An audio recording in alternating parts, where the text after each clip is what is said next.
Oh, also, if you wait a couple seconds, down in the stream alert, there's a turtle that will come up and say, "Hey, go watch." Oh, that's cool. Oh no. Hey, Carl. Indeed. I ought to paint a little miniature cow one of these days. A cow? Oh, yes. We can get a cow. Give me a second. I mean, we don't need to have a cow, but sure. We most certainly do. Got mushroom cows.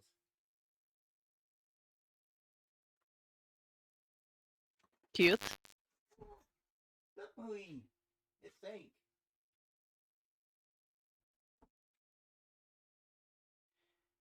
Tiny cow.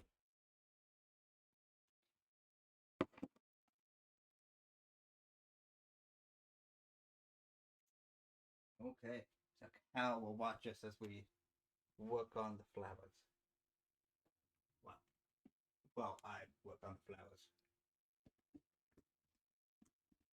I mean, I'd love to help you with them, but I'm a little too far away, I presume.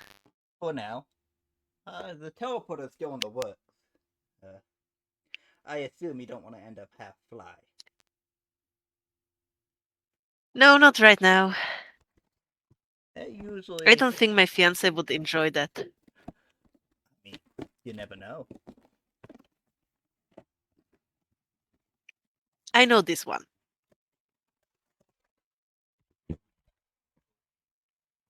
Look at that. They got some new paper bags for the Lego now.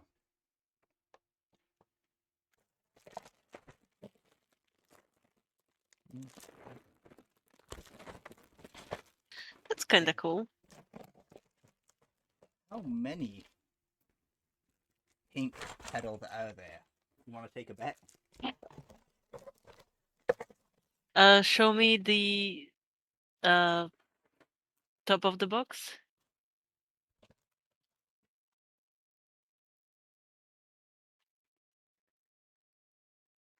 Oh, this is a set for 2 people to build. Okay.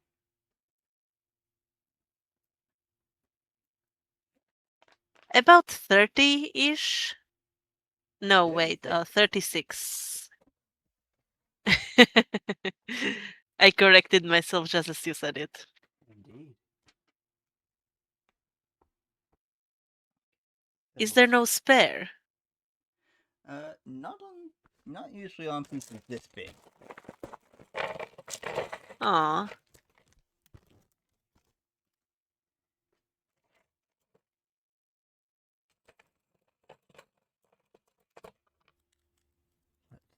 You could, in theory, make spines out of these things, and that would be a pretty neat creature.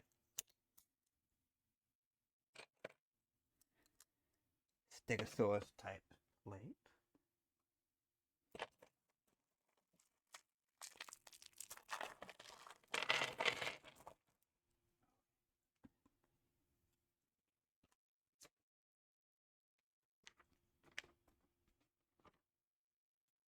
Magnolia branches.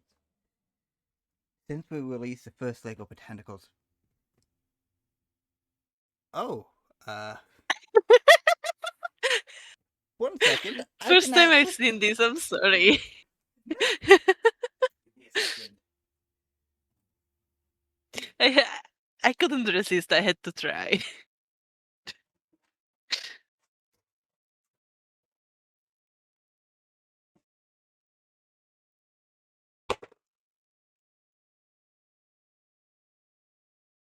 We got the bird over there today. Okay. Uh, fair warning. I have not figured out how to turn down the volume on text to speech. If it plays at all. I do not hear it at all. The friend, the follow should not do anything. But the text to speech, in theory, should. I know chat will appear over in the dead space on the right hand side. Eventually. As soon as you post something in there. But why would I do that when I can just talk to you directly? That is very true. Also, I don't really see chat options right now. Should be on the side of the screen.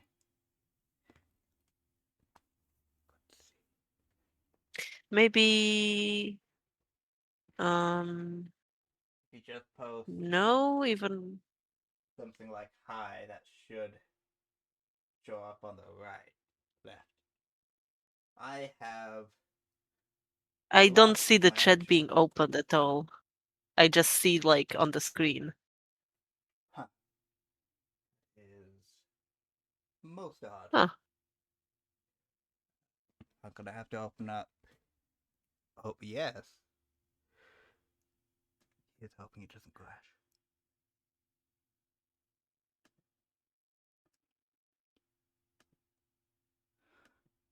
Boop.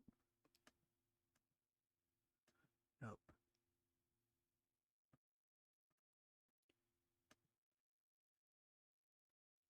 Okay. So we got our stream on in the stream. We send a message. The letter T. And ta-da! It should now appear over in the left-hand side.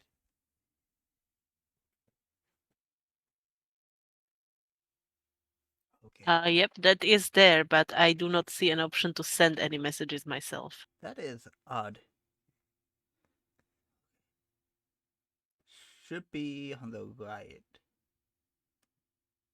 Silly.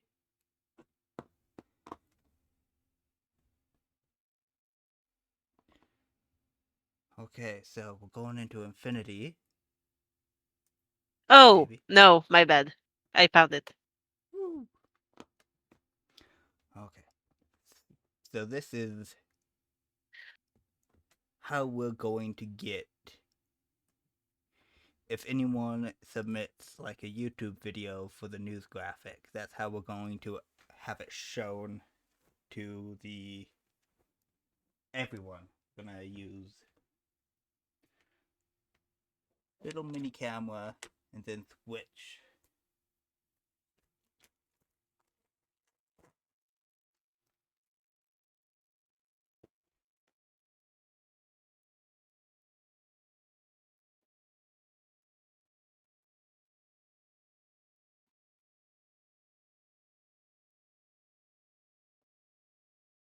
And there I am.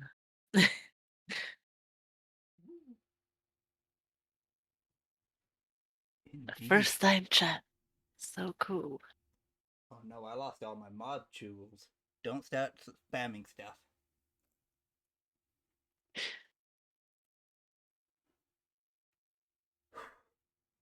This is gonna be a rather uneventful stream. I'm only doing it for the tax write-off so I can write off the Legos.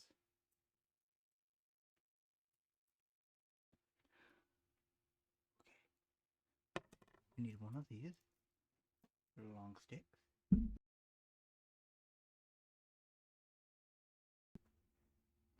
And we're just making one flower. Oh, that's new.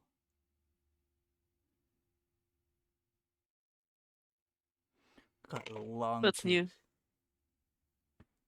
That.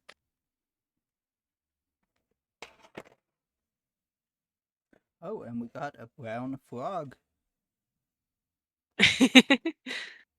Not to be racist, but it's a wooden frog.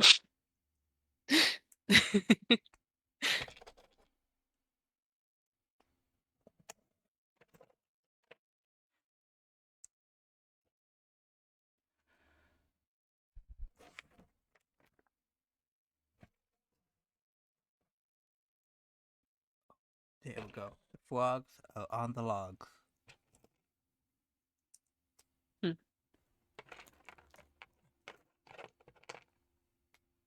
They're like maroon or like this dark pink froggies on the No, you're building magnolias. I'm thinking orchids. Orchids. Ooh, yes. There's also a lot of hot pink frogs on the bonsai tree. Hmm.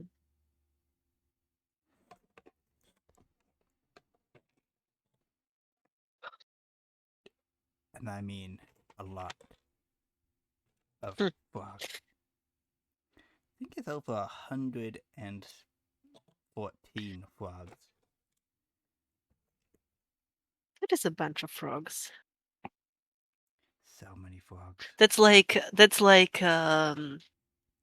when you get like the packets of those 100 mini duckies and you'll just like hide them all over the place. Speaking of that, the Lego store sells little parts by the box load. I got Hmm. an absurd amount of little flowers to hide around. My work has one of those. Someone keeps bringing in those small ducks, ceramic ducks. So there's now a duck pond at the desk where we meet with our That's customers, cute. and it has grown out of control. Too many ducks. How old are you actually? So we've Just had curious. what? How many ducks? No, I'm curious how old you are. Oh, If you're comfortable with sharing. that is a question. Let's see. When was the last time Australopithecus was around? I am quite old. Evil as a concept is very old indeed. So you are the embodiment of evil, you're saying. One of them, yes. That's why I One of them. run Taknophet Evil Incorporated. Here to answer all the evil questions.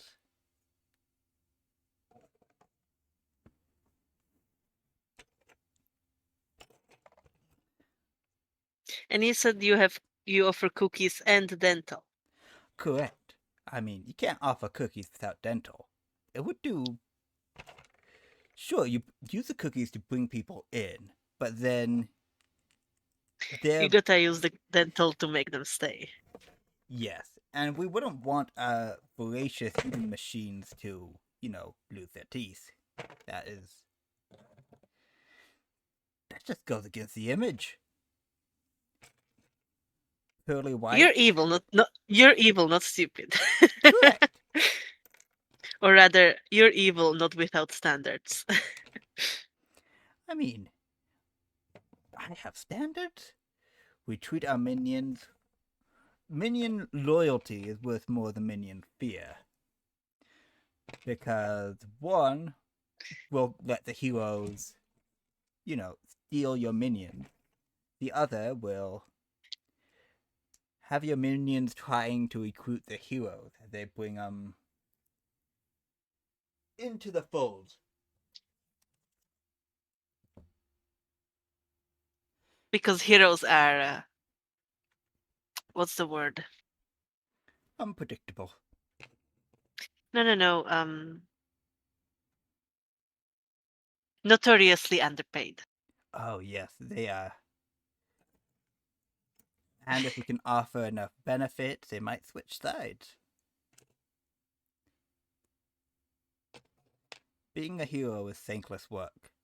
So if we thank our Yeah. minions, with Sometimes a little appreciation goes a long way. and don't forget the hazard pay. You offer hazard pay? Yes, I mean, otherwise, as soon as things get dangerous, you'd want to leave.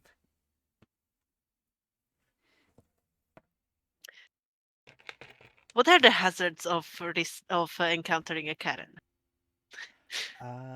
Karen. Uh, We actually have a term for that, and we employ quite a few of them. They're called termagants. And usually, sometimes they carry a gun. So you gotta be wary of that. But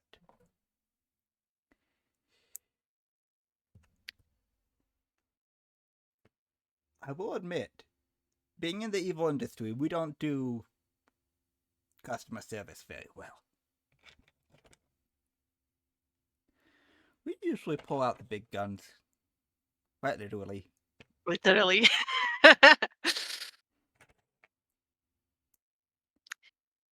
That does sound quite tempting, I have to admit.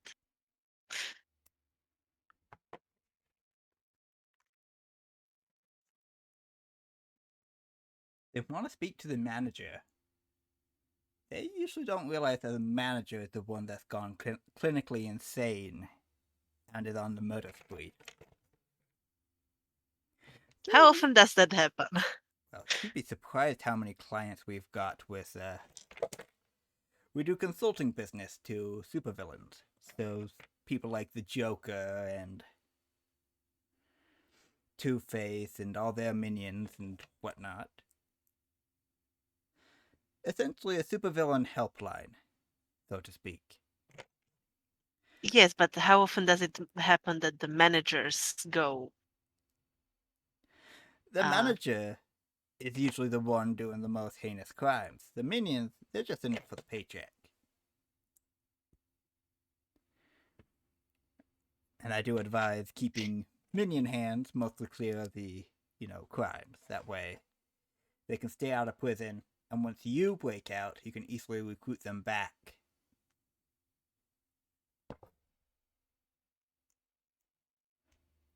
That does make sense, yeah. I'm just, like, I'm trying to figure out, like, what part of the job is the helpline and what part of the job is, like, what the minions do and what part of the jobs the managers do, The sort of managers deal. usually do the concocting up the schemes. I do with the safety hazards and making sure it's safe for the minions to complete their jobs.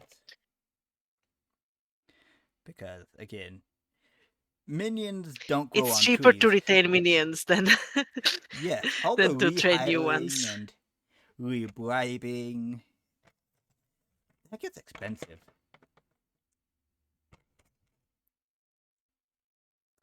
So it's usually best if you get the loyalty of a few minions and delegate from there. Also, the minions might just recruit you a new minions for you Oh, just yes. from word of mouth. That is one of the best parts of having well cared for minions. You don't have to spend money on Save ads. so much on mass marketing. Indeed.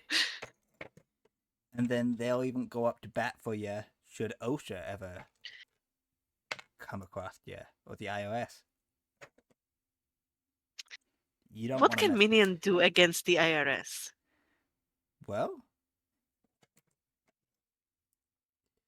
we've got tax accountant minions.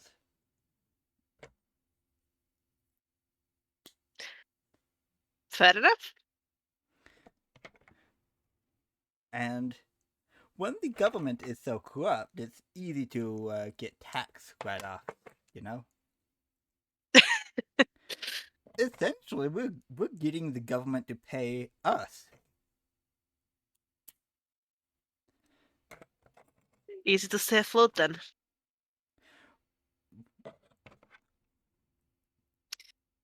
So, what does one need to? What sort of skills are essential to be hired? If you've got immortality, that's really useful.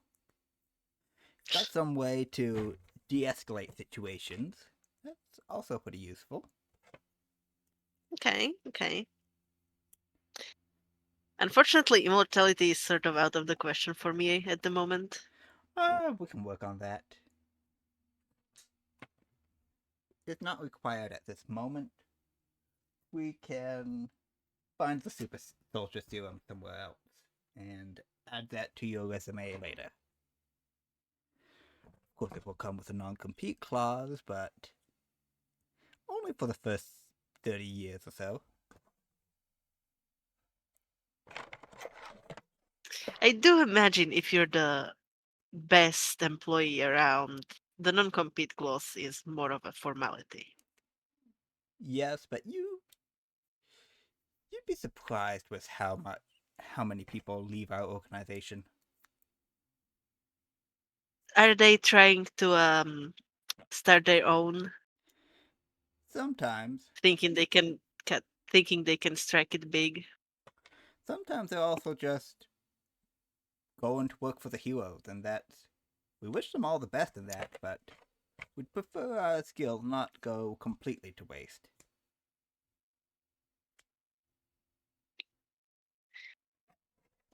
How often does it happen that your employees turn into sort of like an anti-villain or perhaps even an anti-hero? We used to inhale a fellow called Deadpool. I imagine he was more of a liability than um, I mean, an asset. we usually stuck him with our least favorite clients. Honestly, fair. One way to get the villains to leave us alone is to provide. Well, best way is willfully incompetent or crazy Um, people. I would argue that Deadpool is not incompetent. Oh no, He just doesn't care. absolutely. You ever heard of a hero called Gwenpool? Gwenpool, yeah, I've heard of her. Funny enough, I don't think she has anything to do with Deadpool at Not at all. all. Other than the meta stuff. Other than the awareness of being in a comic book and stuff and having the But, abilities that come with that. but that would make a pretty sick D&D character. Isn't that technically what the pact of the DM is anyway? Yes, but usually they're not making their own monster manual and trying to recruit people to play their own version of D&D. Usually. I'd like to introduce you to Greg.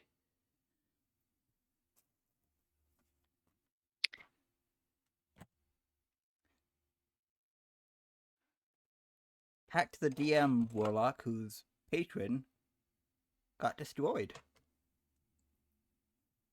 Oh no! He Did he ended take up, over? yeah, he ended up becoming his own DM. Never to be played again. Funny enough, it's very similar of how I became a DM. For now, I will drag you into my own games eventually. I mean, that doesn't mean I will stop being a DM in my own little nook of the Yes, universe. but you're also gonna be a player. That's kind of Oh, fun I too. am a player. It just doesn't happen too often. Let's increase that number. Always looking for it. Also, there is a chance, if you're ever gonna run something a little bigger, like for more than just like one or two players or Oh, something. I'm sorry, I never run for just one. That gets too awkward. Oh, very good, very good. Uh, or at least maybe something a little longer format than just a session. We start with a session and see how things go. That's the best way. There's a play-by post that I'm trying to get started on the server we're on right now. I'm down to give it a go. We got one person with characters and two others supposedly on their way making characters that I got a nag about. Do you have a the character creation rules or something? I do. It should be pinned in public RP.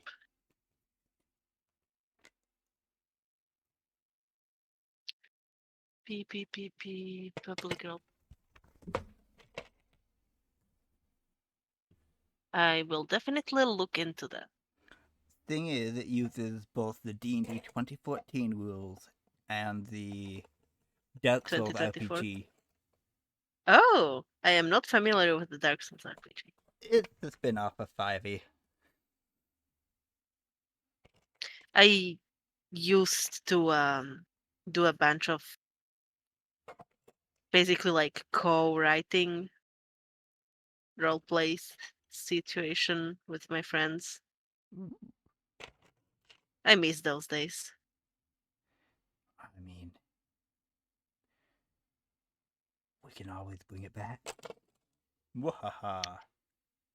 Unfortunately, my friends are a little too busy, but I am looking for other people that I might have a similarly good writing creative dynamic.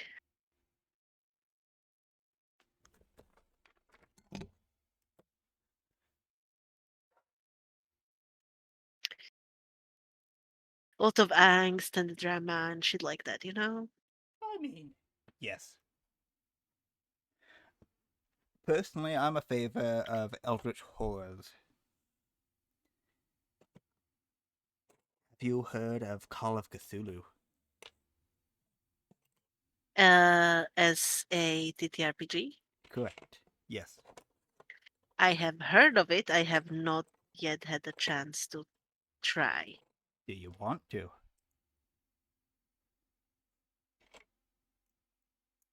Do you seriously have the need to ask? Yes. Do you think you can guess my answer? No.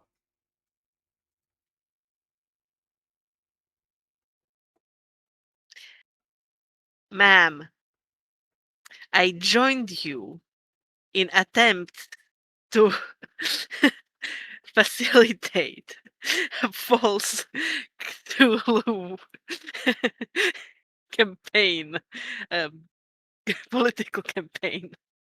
Definitely not buying time to pull out the pre-made one-on-one uh, Call of Cthulhu adventure right now, or anything. That's definitely not what I'm doing. I mean, is there a pre-made character? There is. You pick male or female. Female? Wait, does it affect the mechanics at all? Nope. Same stat, just different name. Female.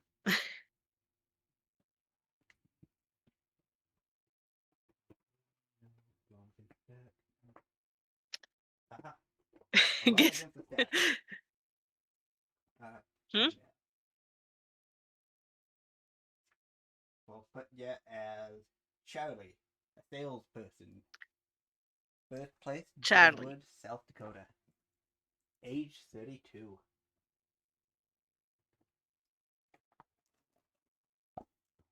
Sure.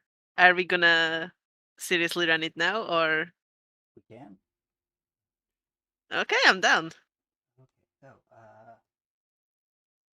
give me a second. I Roll. don't really know the rules Do you have a properly or D100? at all, but Do you have a D100?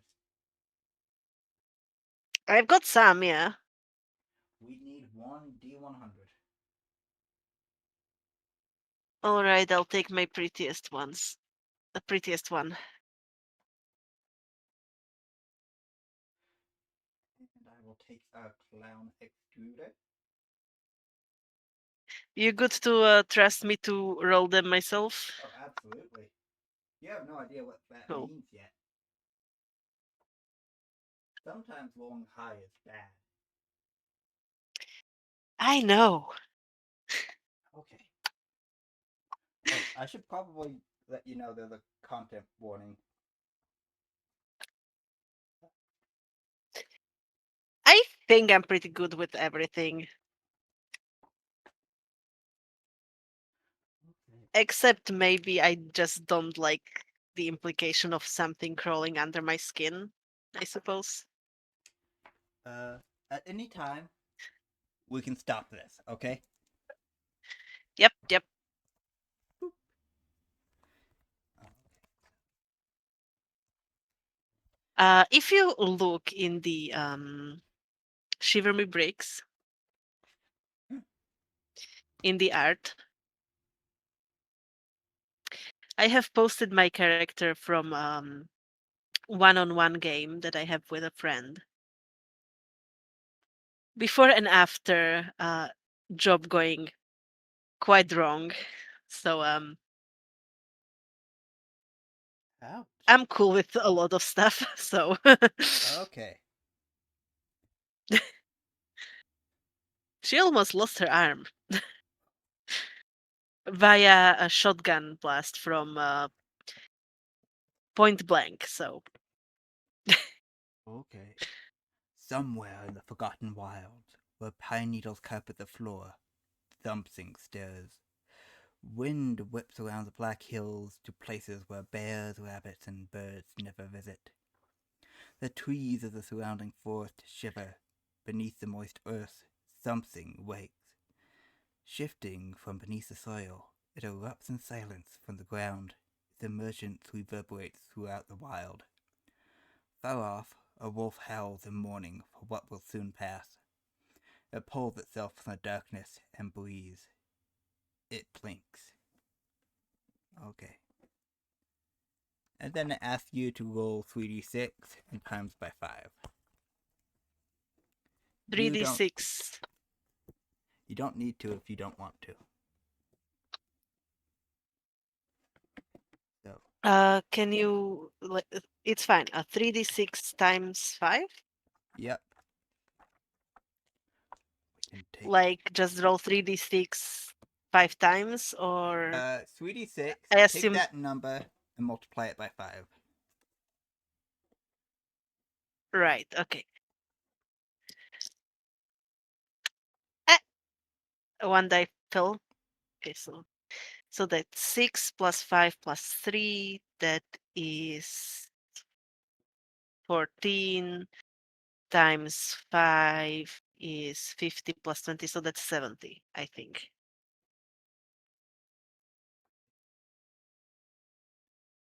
So, we are making our own checklist.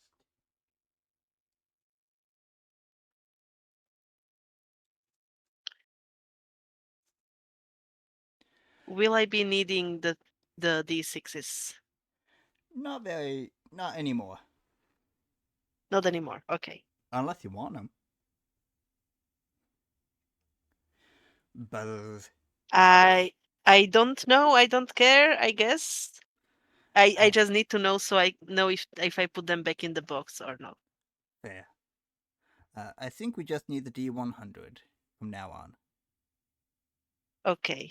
I guess I can pull them out if need be again. Buzz. Alex mutters absent-mindedly, opening and closing the car's electric window for the 10th time in 2 minutes. You grit your teeth. You only just got back on the road after your truck stopped break, and Alex has already fiddled with every button within reach. You're left to steer the car and navigate using a ridiculously oversized map. Alex gets bored of the window, sighs, then turns to you. Can you just let me hold the map? No, I can do this just fine, you reply. The two of you already missed one turn off this trip because Alex lost track of your route. It's better for you to just take care of everything. It is late afternoon on a rural backroad deep within the Black Hills. The sun is high, but the air is cold. Tall pine trees and rolling valleys stretch as far as you can see in every direction. Crisp autumn air drifts in through Alex's open window. Then you hear an electronic buzz for a moment. Suddenly, it appears again, on and off. on and off. You bite your tongue and keep silent. Alex turns on the radio. You hear a harsh screech of static as they start scanning through different frequencies. This is all pointless. You're way out of signal range. The only song you can pick up is a heavily distorted Neil Diamond single. You have two options. You can ask Alex to stop, or you can just ignore the sound.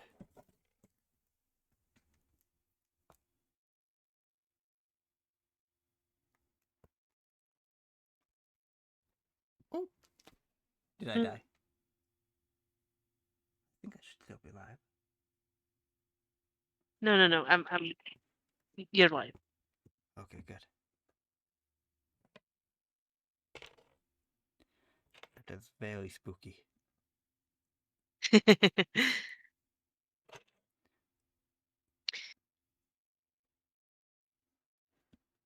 My mind is overthinking my options.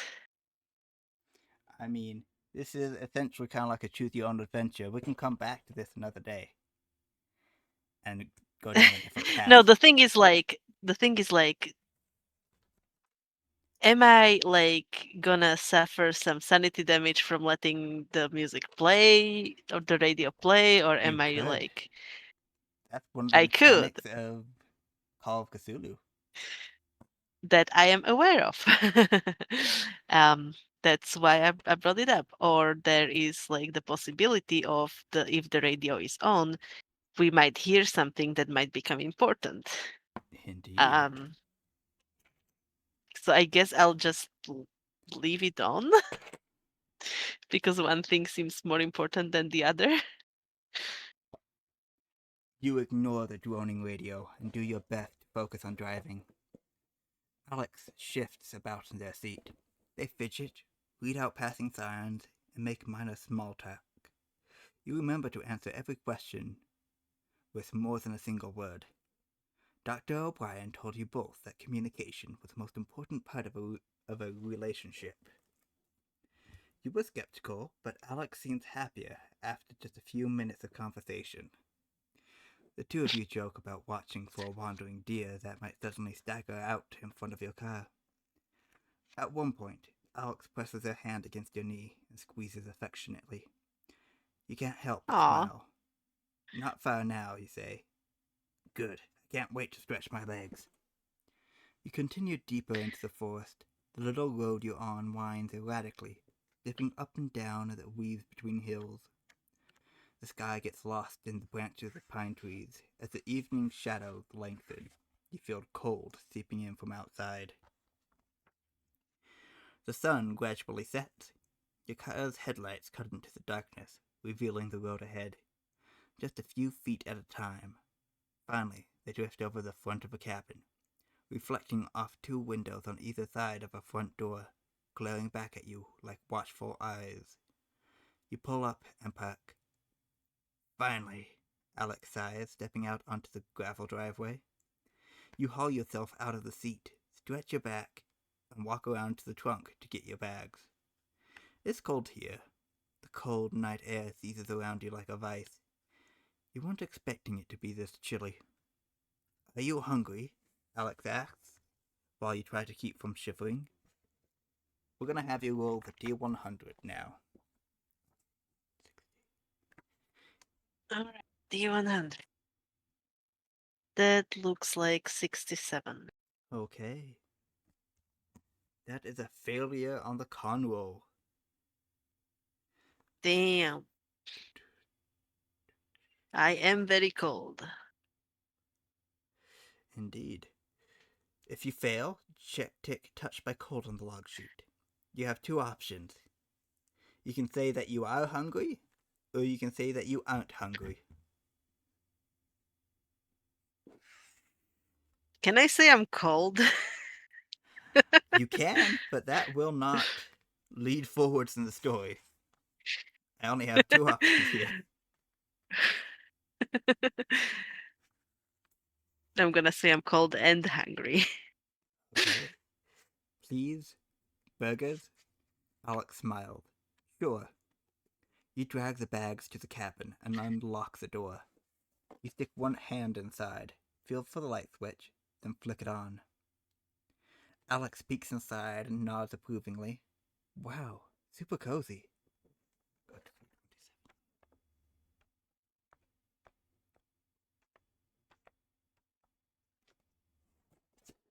The cabin isn't very big. Your brother Mark, who owns the place, really exaggerated how luxurious it was.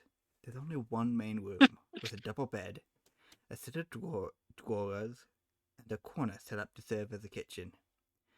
There's no microwave. Both the oven and stove use gas. You see two doors, one leading to the rear of the cabin, while another leads to a teeny bathroom. You just know it's going to be freezing in there. On the wall opposite the bed, the TV and VCR unit sitting on top of a cupboard. The whole cabin is lit by muted yellow bulbs. It's not dark, but it's not quite light either. The sight of the bathroom reminds you that you've just spent several hours driving. You excuse yourself and dart inside. While you're washing your hands, you catch sight of yourself in the mirror. There are bags under your eyes. You stop and sigh. A weekend getaway. Is this really going to solve all your and Alex's problems? Nah, To just feel some. confident about the weekend, or to doubt this vacation will fix your relationship.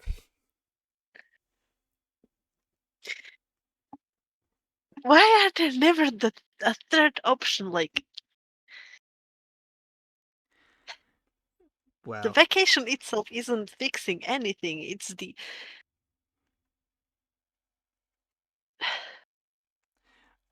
if we It's the had decision third to actually options, work on shit.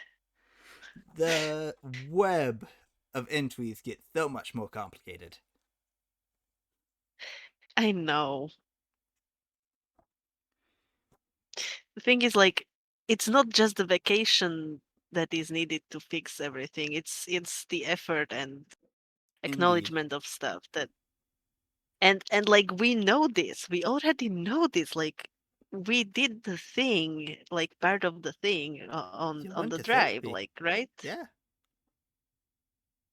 Yeah, and like we didn't just go to therapy. We did the thing that we were told is important to do. So are you feeling confident, or are you doubtful? Sure, sure. Let's go with confident. 124. There's no sense in brooding. You came out here for a reason. You love Alex. You want to make this work. You can spend all day guessing how things will end up, but it won't change anything. All you can do is the kindest and most loving. All you can do is be the kindest and most loving person you can. Whether or not that will be enough is out of your hands. You walk out of the bathroom, smile, and try cracking a joke. Woof! Sorry, I've been holding on to that one since we left Pierre. Alex snorts, but he catches the slightest hint of a smirk. You're standing in the kitchen, chopping up vegetables. You walk over and do your best to help. Before long, you're both seated at a small dining table, eating together. Alex is not saying much. It's difficult to tell what they're thinking. Now, we make another roll, this time with psychology. That's At essentially D100, insight. right? Yes. Okay, that is. I assume that is just 7. 007. Oh, that is really good. Uh, Nice. that is a success. You want to roll low. This would be something called a Yeah. critical success, actually. Nice. I am Alex good is at this confused. relationship shit. That's the only time they ever go quiet. You watch them pick at their food half-heartedly. They're probably turning things over in their head just like you are. As much as you want to blurt out questions, to talk things through, you force yourself to keep silent. Alex doesn't like that kind of direct conversation. If you start asking questions, you'll probably just annoy them. The best thing you can do is just relax. Focus on doing things you enjoy as a couple. It will remind them of how good things can be. That's the best way forward.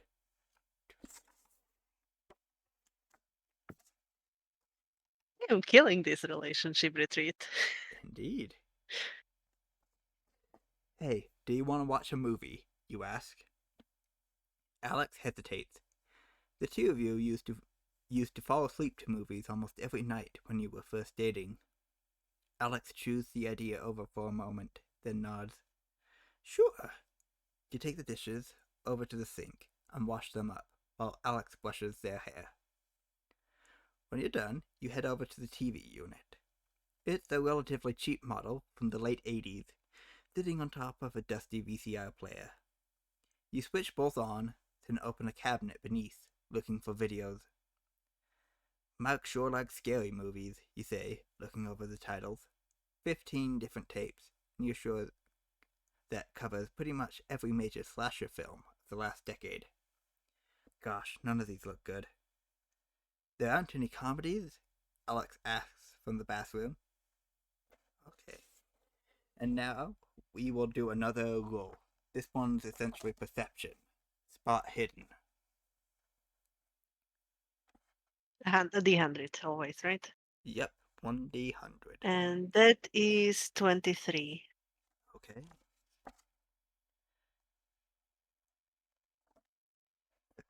Go to 131. As you're leafing through the tapes, you notice something at the back of the cabinet. You reach inside and pull it out. It's an empty slipcase for a VHS tape. It's flimsy. Someone has scrawled a title on it in black marker pen. The Flowers in the Stream. You incredulously read the name aloud. What's that? Alex asks, coming out of the bathroom. Empty case. We should have stopped at a video store. I think these are all bootlegs. Alex walks over to you. They're smiling. Maybe they did some soul searching in the bathroom too. Is the tape still in the VCR? They ask. You lean over and press the eject button. There is a whirring of mechanical internals, and then the unit spits out a tape. Aha, Alex says, stepping forward to pull you into a hug. Thank you, Charlie, they Aww. say. They rest their head on your shoulder for a second while you stand there holding the tape, sighing. I love you. That's very touching. Nice.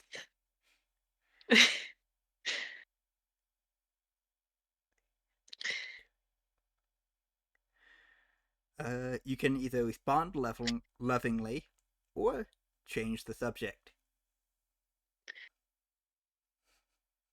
Why would I not respond lovingly? If you want to go for an evil run, No, I worked hard on this. you smile at Alex before like, replying. I love you too. The two of you like I stay. went to therapy for this, right? The two of you stay quiet for a moment afterwards and enjoy the silence. Then you bustle over to the VCR and get everything ready. Before long, the two of you are set up in bed, looking toward the TV with the tape paused and ready to go.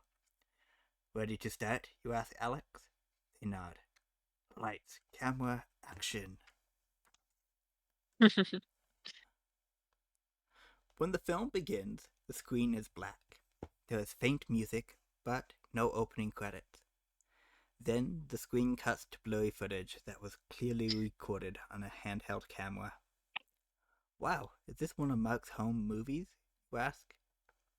Alex laughs, then reaches for the remote. Oh, I'm sorry. Wait a second, that looks familiar, you say, pointing at the TV. Alex hesitates. On screen, you see a wall of tall forest trees.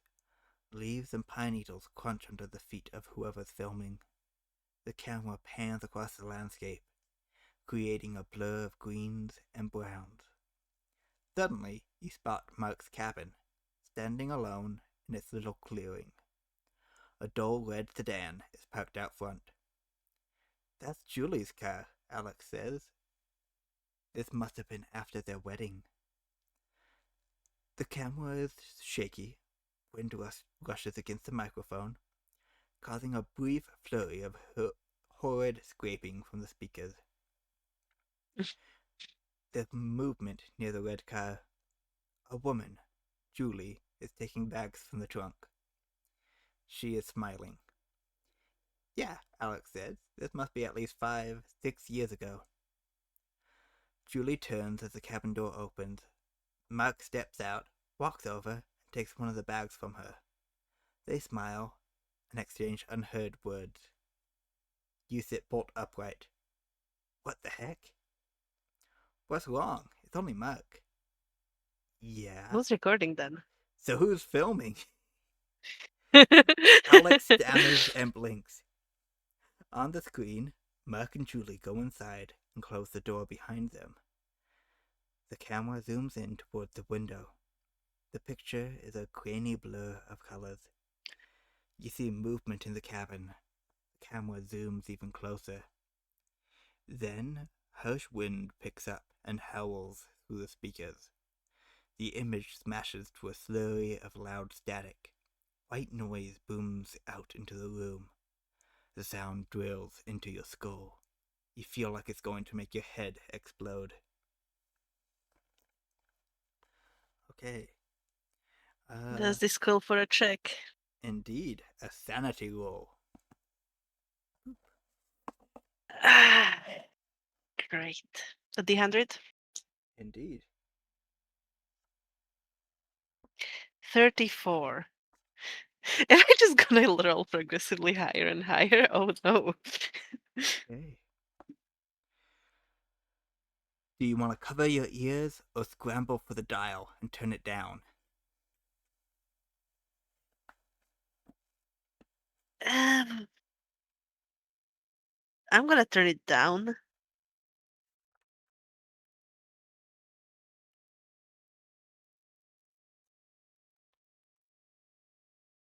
You dart from the bed, grimacing at the ear-splitting noise. You switch the dial and kill the TV. Alex is sitting on the bed with her hands clamped over their ears like a dope. Sorry, it's only a remote for the VCR. There's no volume control. What the heck was that? You ask angrily. Alex shrugs. I don't know. Mark and Julie came out here with someone else. Alex laughs. I don't really want to think about what your brother and his wife might get up to when they're out here. You roll your eyes. That was creepy. It was like a peeping Tom. Well, we know it's not. Alex gestures to the TV cabinet. Why would Mark and Julie have the tape? Okay. If Broken Heart is checked on the log sheet, you cannot stay calm. You must go to 160. So, you can get frustrated with Alex, or stay calm. Why would they get frustrated now? If some of the actions you took earlier in the game, they would not allow you to stay calm. As Right. tensions rise and... I mean, if you're still going for an evil run, you can choose to get angry. I'm not trying to go for an evil round. I'm staying calm. I'm not ruining my my streak. You shake your head and take a deep breath. You're right. It's stupid. Let's just forget about whatever the heck that was. You still want to watch a movie? Alex asks. Sure, whatever is fine. One of those schlocky flicks, you say. Alex gets up. My pick? Your pick. Alex smiles and looks over the tapes in the cabinet. Ooh, this is a good one. You lean forward to look at a tape that has a guy wearing a pumpkin on his head on the cover. I think even you'll like it, babe. Somehow I doubt it, you smile. No, seriously, Alex says, and flips the tape from the case. It's about this guy who's a writer, and he drives up to this secluded town in Maine, right? Alex hits eject on the VCR, and anyway, when he... The TV set blares to life. It bellows static through the cabin. Thunderous scraping and coughing bounces off the walls. You thrash and cover your ears. Alex is swearing, but you can barely hear it. The TV falls silent, and with it, all the lights in the cabin go dark. The power is out. Alex? Splendid. You ask the darkness. Yeah. What was that? I think the power's out. You hear scrambling in the darkness as Alex shuffles along the floor, one hand touching the wall. They flick the light switch several times. I thought this place was on solar power. That's what they said. Maybe something is broken. Do you think there's a backup? No idea. I guess we'll need to go into town tomorrow and call Mark to ask him. Great. You press your fists Do we not against have your brow. like cell service, or do we just not have cell phones at all? I think cell services is not out here. You press your fists against your brow. That's just great. Your heart is still racing after that last burst of noise. You take your hands away from your face, but it doesn't get any lighter. It's pitch black in the cabin. You feel anxiety start to build in your chest. You can lean on Alex for support, or give up and go to sleep. Gonna lean on Alex. Like, Yeah, gonna reap my rewards. that was really loud, you say. You can hear a waver in your voice. Alex clearly does too. Yeah, don't worry about it. It's fine. You hear approaching footsteps. Then the bed frame creaks as Alex crawls into it. In the silence following the outburst from the TV, even the slightest sound rings deafeningly loud in the quiet. You feel Alex cuddle up close to you. I'm sorry, Alex says. Don't be. Don't worry about the TV. We'll fix it tomorrow. If not, we can just go hiking instead. You murmur softly in agreement. Alex wraps an arm around you.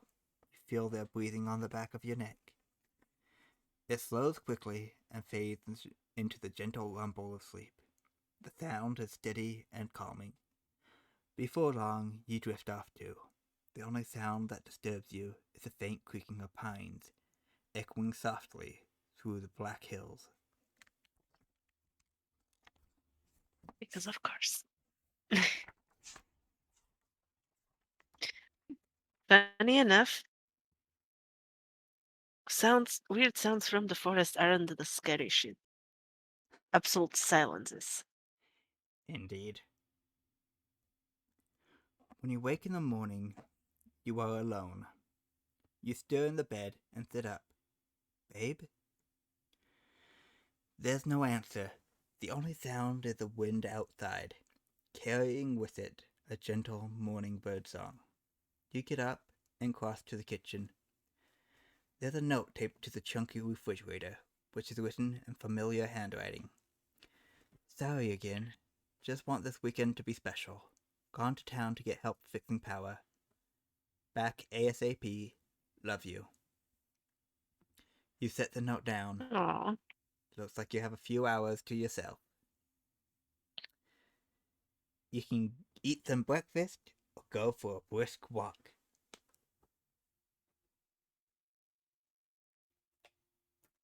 I've already been cold. I'm gonna eat some breakfast.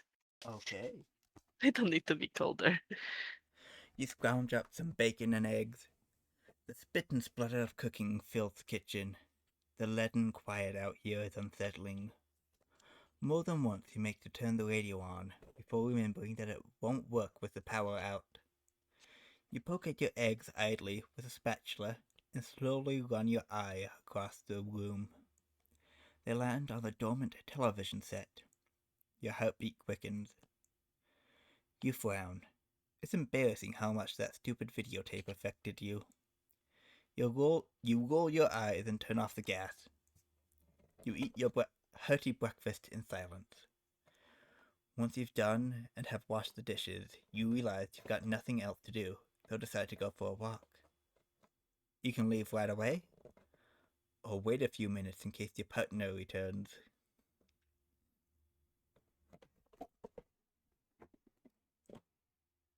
I'll wait a couple minutes. Okay.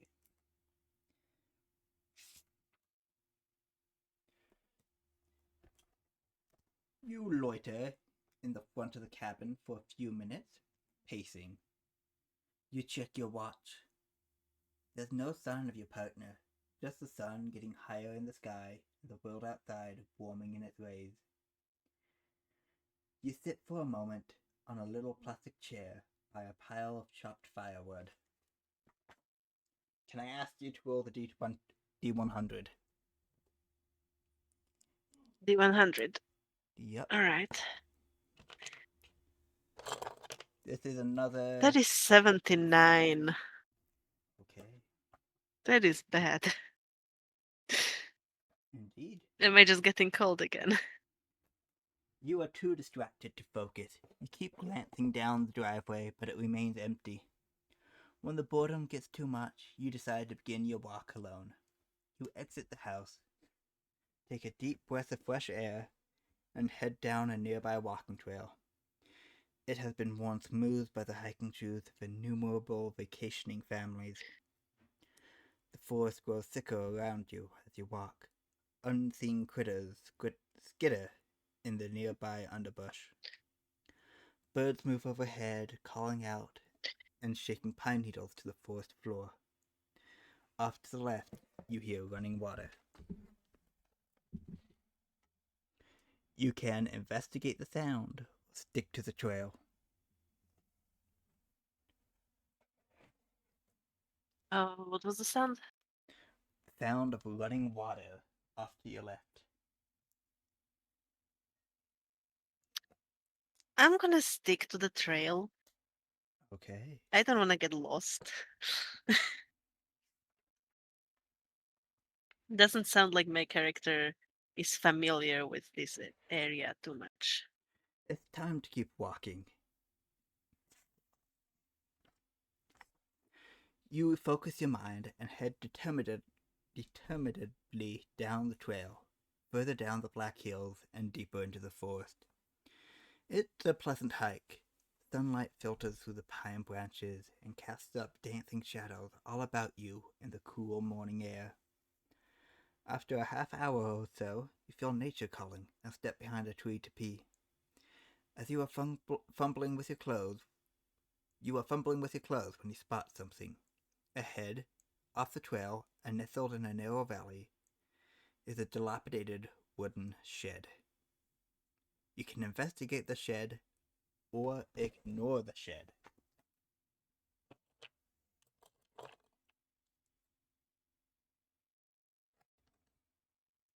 Is there an option to return to investigate the shed later with my partner? Uh, I Not will not. really. Is. I will not spoil it. You do not know.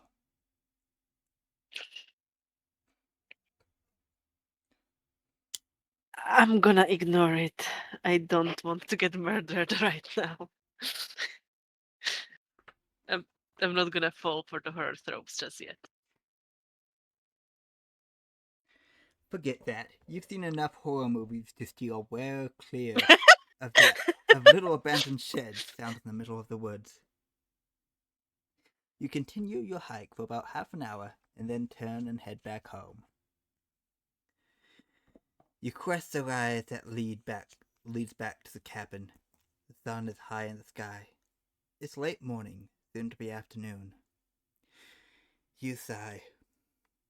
There's no sign of the car, and therefore you're probably still without power or your partner for now. You head inside. Everything is well lit by the late morning glow. You change out of your walking clothes and leave them on the bed, then head into the bathroom to shower.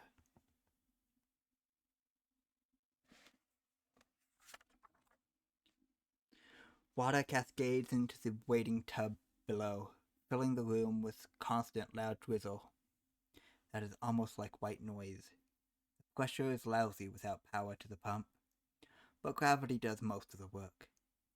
Thank heavens the water heater is gas powered. You wash your face and scrub clean the pores of your nose. You turn around in the shower to scrub your back. You pause. Just ahead, the door to the bathroom is wide open. You're certain you closed it. You shut the shower off and step out, grabbing a towel and wrapping it around you. "Honey, is that you?" You call out, but there's no reply. You stand in the empty cabin. Nothing. You're alone. We will require another D100 roll. Naturally. To avoid becoming scared.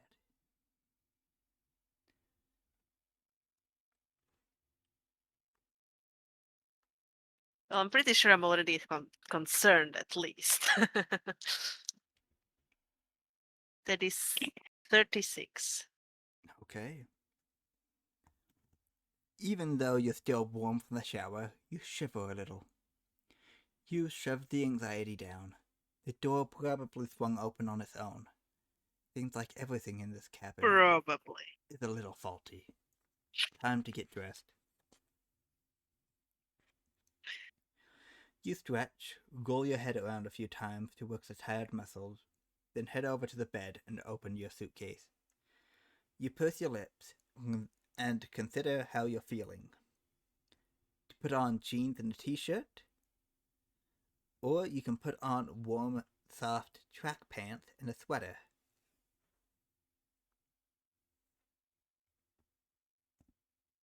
I'm gonna dress warmly. Okay.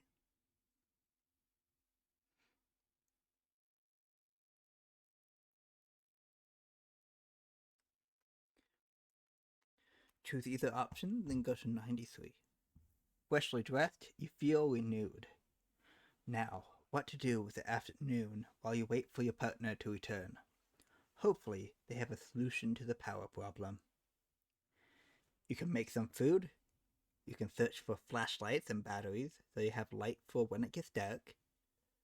Or you can try and restore the power yourself.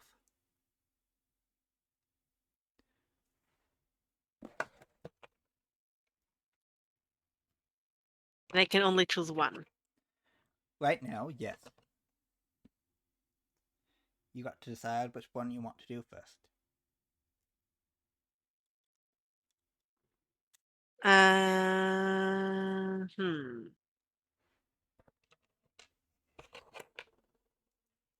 I'm gonna go search because I have a feeling that I might be able to perhaps find a manual or something accidentally, which will help me restore the power later if I can do that. I'm hoping. Okay. Searching for the flashlight.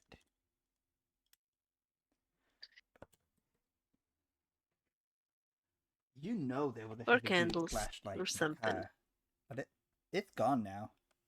What do you have here in the cabin? Right now, when the sun goes down, you'll be left in the dark.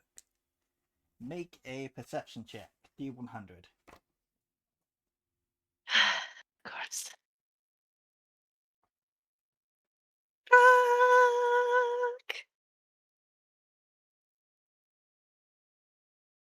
I can't roll with advantage, can I? What did you get? I got 86.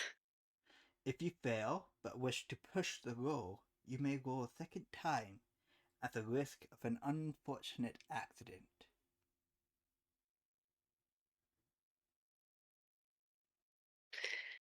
How high are the risks? You want to get 35 or below. Then if I don't, I will suffer a consequence. Correct.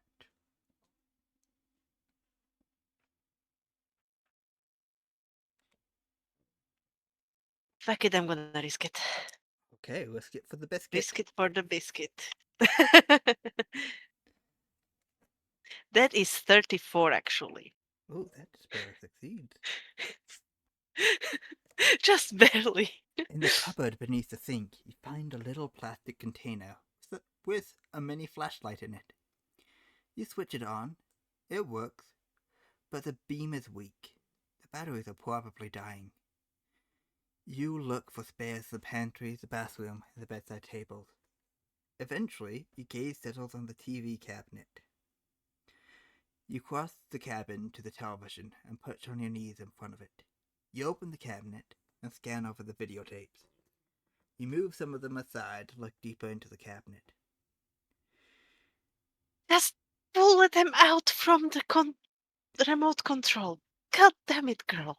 In the dark, right at the back, you Sorry. find a blister pack of batteries. They must be kept here Oh, for the okay. remote control. But they fit the flashlight. Jackpot. You swap the batteries out. The beam becomes much stronger. Fully charged.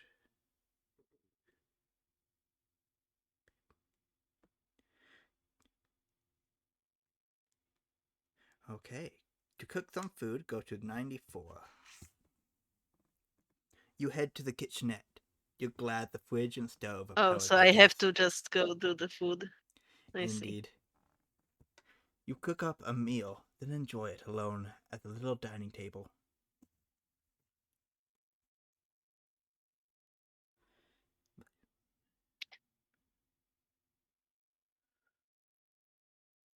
Should have tried to restore the power. Okay. To eat and enjoy the food, go to 106. Or to pick at the plate unenthusiastically and worry about your situation, go to 107.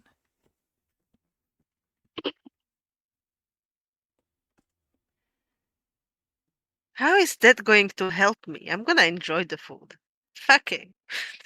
I worked hard on that food. Delicious. Truly. You are a Michelin level chef.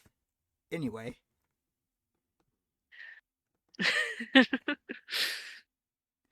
okay. So, go to 108.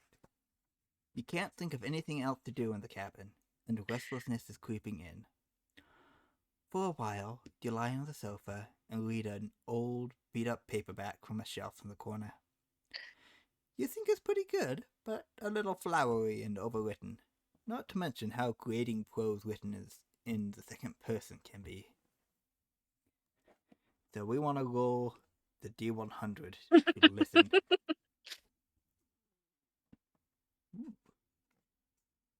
Rose in a second person, yes. 43. Okay. You hear footsteps outside.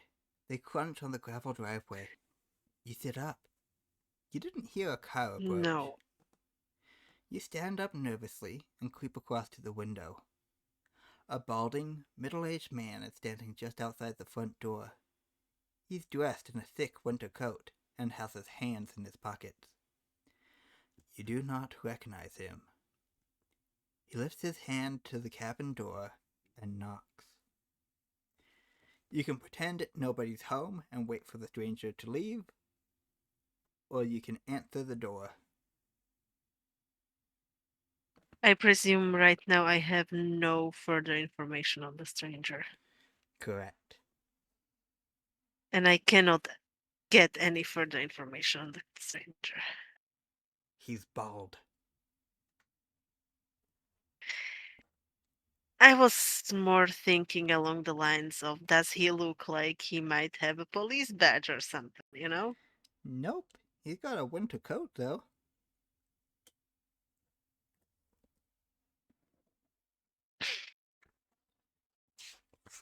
Fuck it, fine. I open the door. Or, like, react, I guess. You cross I'm to the gonna risk door, my life. unlatch it, and pull it open. Hello? The stranger looks you up and down, his face devoid of expression. Hello, he says. He isn't smiling. He looks past his shoulder into the cabin. Is Julie home? Julie, that's Mark's wife. You can ask who the strange man is, or you can tell him Julie isn't here.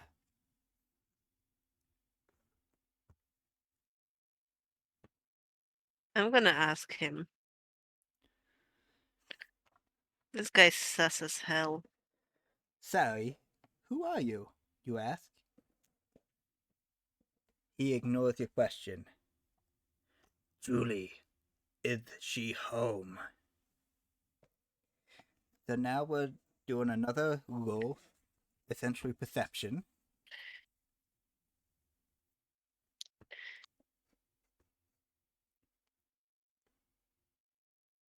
That is 35. Okay, meet the beats it. You glance past the stranger to see the clearing behind him, where your car was parked. The clearing that leads to the main road. It's empty. This guy must have walked to the cabin. You don't know what to say next. Are you lost? You ask. Just looking for Julie, he replies. Can you tell me your name? He stares back at you. You stare back. Sir, you ask. Is Julie home? He asks again. You can keep talking. You can ask the stranger to leave. Or you can close the door on the stranger. I can no longer tell him Julie is not here. Correct. Okay.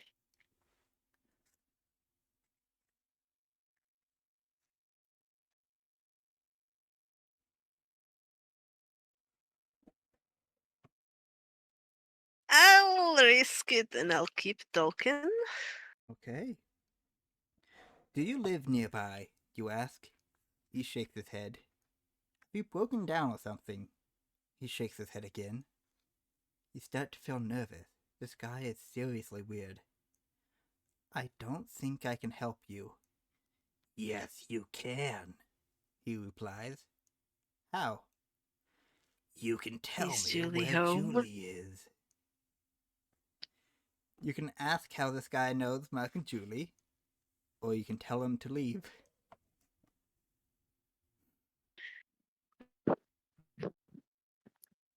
Hello. How's it going? Ooh,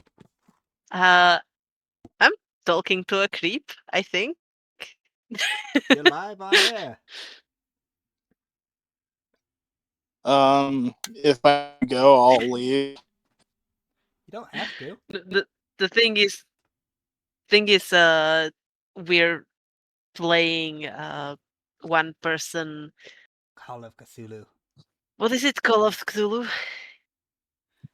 I And the see. character and Uh, the character if I'm that's playing and the character that I'm playing is talking to a creep right now. that's rough. I mean, Do nothing like says some Call of Cthulhu though. Hmm? nothing I says you love can't that game, join. by the way. We're playing a module called Alone Against the Static. No spoilers. No spoilers. I'll see myself out of it then. I mean, you can still listen in and commentate if you want.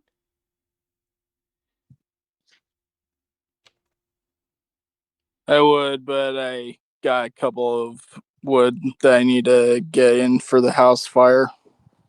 Okay, see you around. You around though? For the house fire.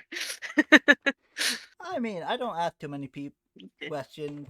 Sometimes people want to burn down a pizzeria But just to yeah, get the I electronics. hope to see you again sometime though to find a time to play some games or something, be it online or otherwise.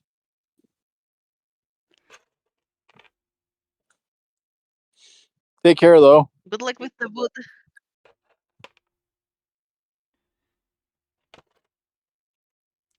Interesting fella. Indeed. Uh, We actually met up one time. huh. It's a bit of a drive, though. Uh, To recap your options, you can ask how this I'm guy gonna knows. ask him. Okay. How do you know Mark and I Julie? am worried that bringing up Mark might make him violent or something, but Ah. gonna risk it. How do you know Mark and Julie? I see them. I'm sorry? Sometimes I see them here. You're a friend? you ask? He stares blankly back. Sir? Are they here? You can ask the stranger to leave, or close the door on him. I'm gonna ask him to leave. I feel like closing the door isn't direct enough. This stranger gives you the creeps. He's placed awfully close to the door and is standing kinda funny. Sorry, you have to leave, you say. Why? Because this is private property. He stares at you without responding. He is silent for an uncomfortably long time. He isn't moving. Just go, you say. I don't want to have to call the police. You got a phone in there? He asks. You stay silent. You know Yes. you don't. You can try He to reason doesn't with the though. stranger. Say yes. You can try to reason with the stranger, scare him off, or just shut the door in his face.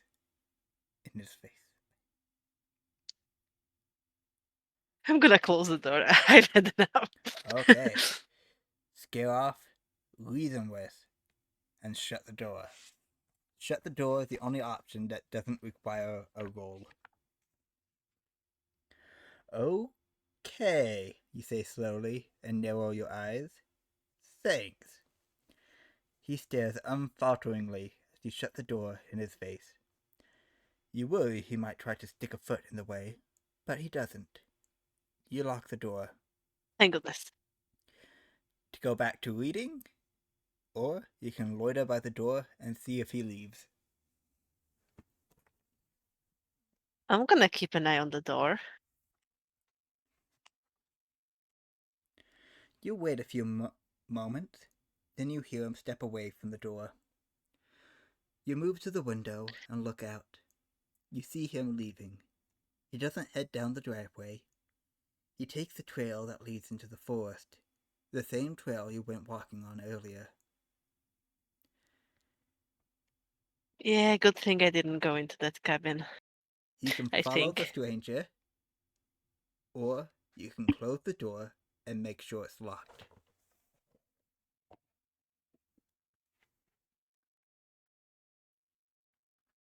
Make sure the door's locked. I'm not going out there. Very reasonable. You need to make sure the cabin's safe. You check every lock you can find. You pull the door closed and lock it, sliding across the deadbolt to make doubly sure. Then you walk to the bathroom and check the window. You latch it shut too.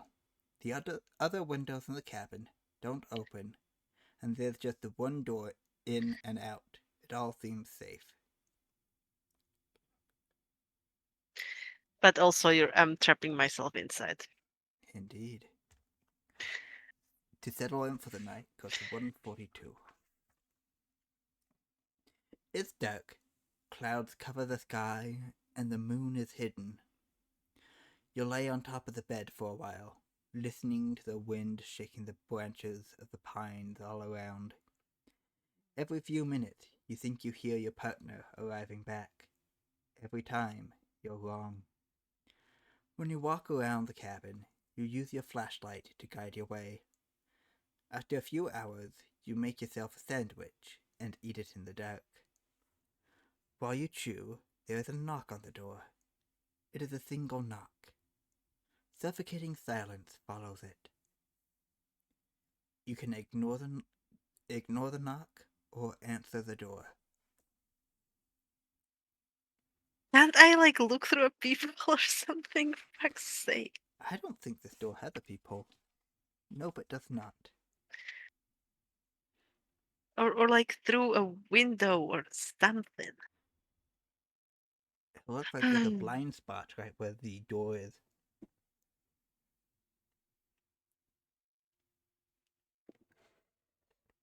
Idiots. Indeed, whoever designed this cabin wasn't thinking horror movie.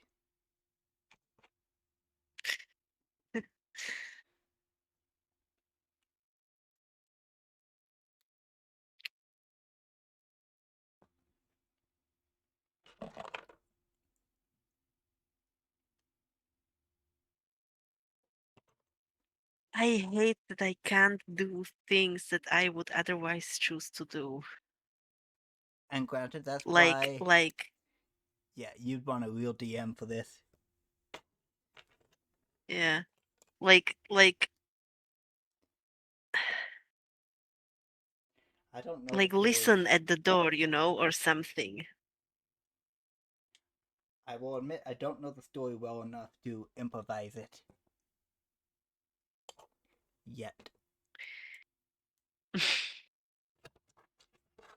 And that isn't what you offered. You offered to just like do this thingy, so I'm running with it. I'm just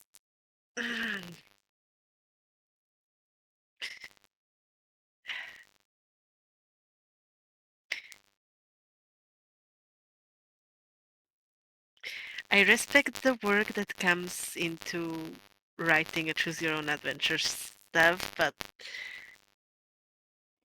It is very difficult. Long and windy. yeah. Even just taking one of these and transforming it into like a visual novel is really complicated. Because, like, I feel like whatever I do will leave me vulnerable with these two options. That's Call of Cthulhu for you. Yes, It is but a horror game.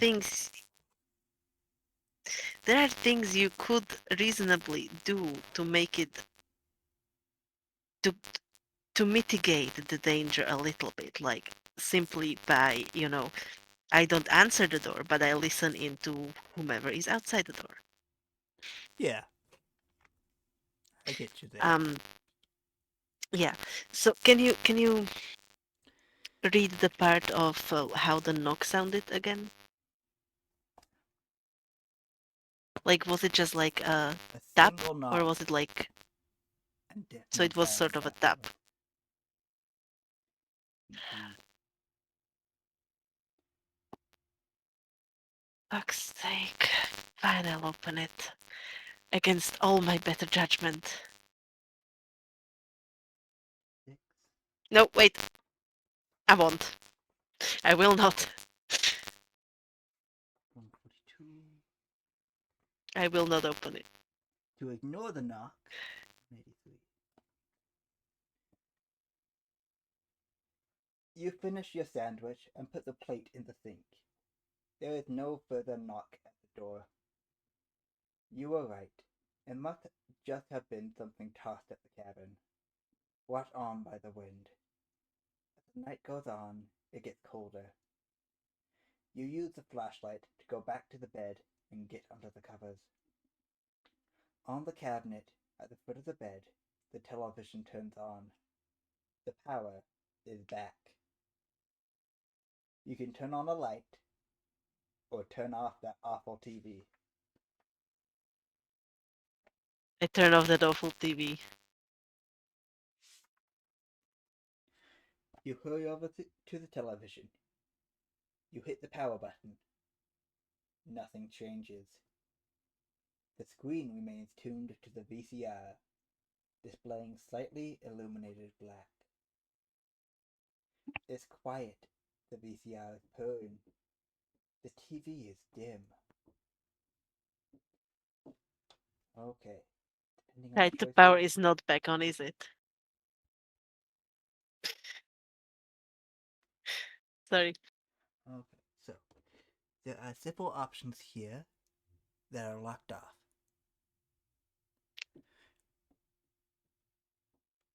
Oh. You can play the tape from last night, or you can leave the TV alone.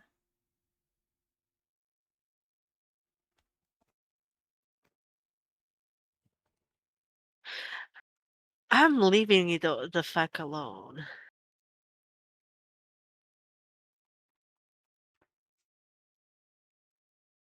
What are the locked off options? Uh, if quiet in the evening is ticked in the log sheet, you must go to 187. Or if the couple who came in to the cat cabin is ticked. You must go to 196. Hmm. It doesn't tell you. Okay. Okay, so leaving the TV alone to be free, you turn away from the television set and cross over to the bed. You sit down and try to avoid looking at it. You can hear it humming ever so softly. You can head to sleep or step out onto the porch and to look one last time for the return of your partner.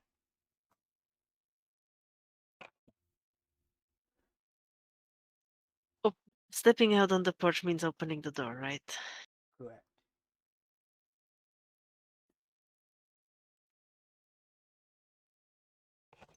But you will be sure to lock it back up when you come back inside. I'll step out. You follow your flashlight beam to the cabin door and open it. It's dark and cold outside. The wind drifts past the clearing in front of the cabin, down the driveway to the road hidden by the forest. You shine the flashlight left, then right. There's no sign of your partner. You are obviously being optimistic. If there were any cars out here, you'd hear them a mile out. And let's make a listen roll to see if you can hear a car.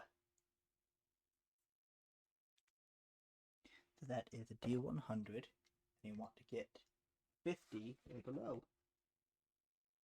There is 44. Okay. You hear rapidly approaching footsteps. They're getting closer, fast. You spin about and raise your flashlight. It falls on the shadow of a man running in your direction from the tree line. Your eyes widen as you make him out. Middle-aged, large jacket, face set into a determined snarl. He is squinting for you with murder in his eyes. You can yell at him to stop, or dart inside and close the door. Inside. Inside.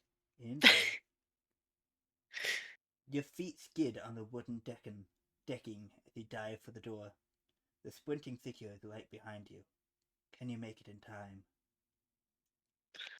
Make a D100 dexterity saving throw. Oh no.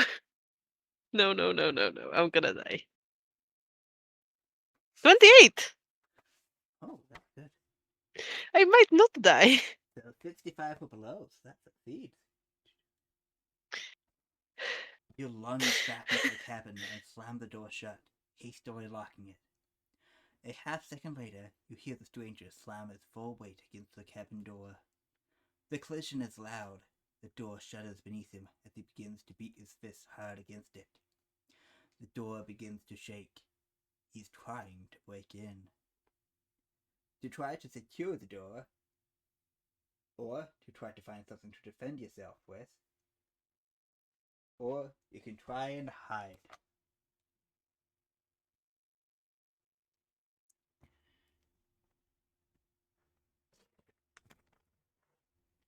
Anywhere.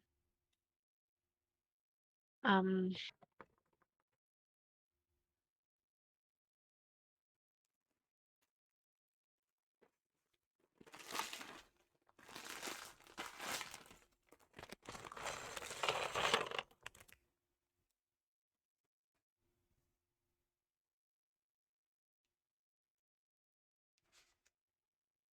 I'm gonna go for trying to secure the door. Okay. I don't think I'm a good fighter.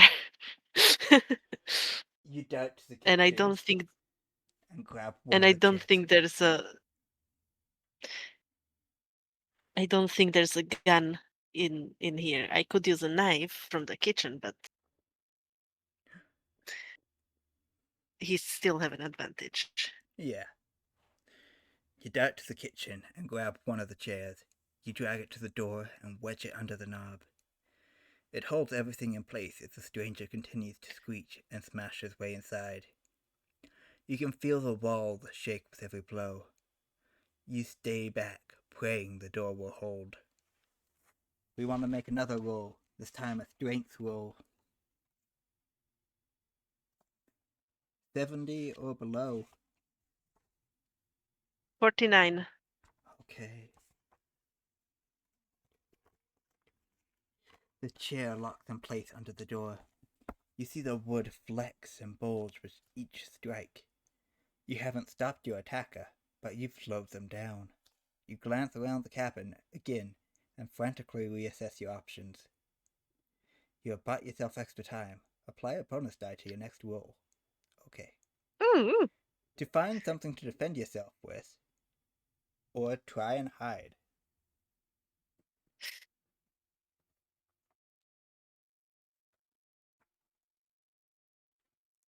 So this is effectively like one large room, right? I believe so. The bathroom is separate, apparently.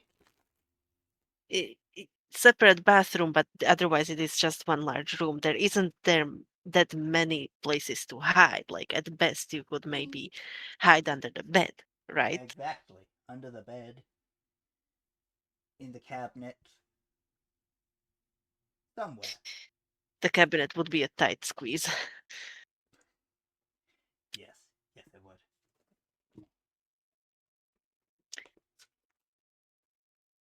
I guess I'm gonna go for something to defend myself because I can't see him not finding me.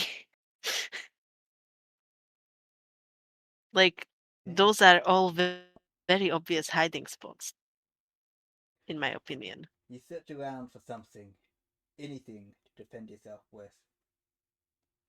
Come on, a kitchen knife. So, 3 different locked options. Okay. To improvise and grab the closest What do thing to you hand, mean? 245. There's got to be something here you can use. Your eyes snap between unpacked vegetables, abandoned videotapes, and neatly folded linen. Make a perception check. So roll the D100, What? and I will teach you how this bonus die works. It's 07 again, Oh. somehow. The bonus die lets you re-roll the 00 to try to get a better result, kind of like advantage. I don't think I can get a better result than No, you can't. 00. Can I can I keep the bonus die for later? I don't see why not. Let's do that. Thank you. Thank Instinct you. takes over. You sprint to the kitchen, open the drawers inside, and feel around the silverware. Your fingers close around a steak knife. It'll have to do. You step out of the kitchen and make a stand just by the front door. You grip your steak knife tightly in one hand. After just a few seconds, the door bursts open and the stranger steps inside. He charges right at you.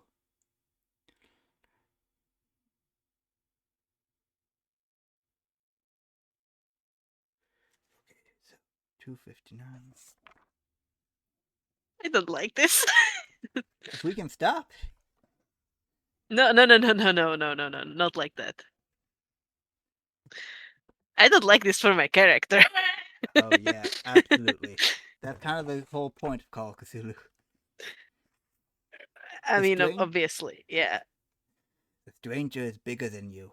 He is crazed, wild, and violent. He slashes with empty hands at the air around him as he crosses the room in large, rapid strides, closing the distance. To try and get out of the way, or you can try to attack him as he approaches. I'm gonna try get out of the way, cause like Yeah. attacking, getting in an actual fight is the last thing you should want to do, Indeed. Okay. especially with a crazed man like that. You weave sideways and try to slip out of the stranger's reach. So, this is a dodge roll. We roll the 2d100, well, the d100, and roll the 10s digit twice, and take the lower.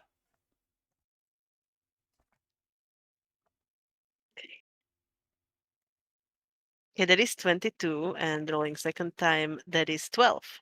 Okay. You duck under the stranger's wildly swinging fist. He stumbles past you, carried by the force of his blow, and almost tumbles over the bed. You end up behind him, just by the open cabin door. You can make a run for it, or you can attack him from behind.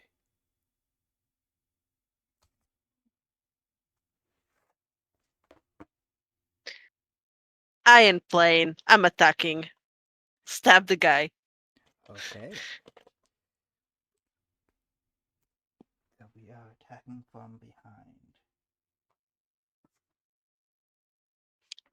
Like 75% of my characters are rogues. I mean, you got a side facing you. The stranger is unbalanced and you have the better position. You lunge forward and attack. Okay, so Like if I try to run for it, he'll just run after me, and I might not ever get as good of a counterattack position as this.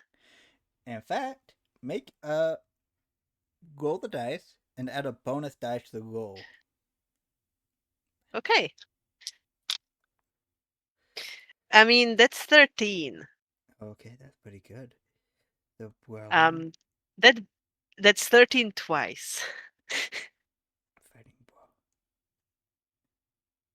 You needed to get under 55, so that's pretty good. That's very You nice. surge forward and land a devastating blow. You put all your strength behind it. A jarring impact shoots up your arm.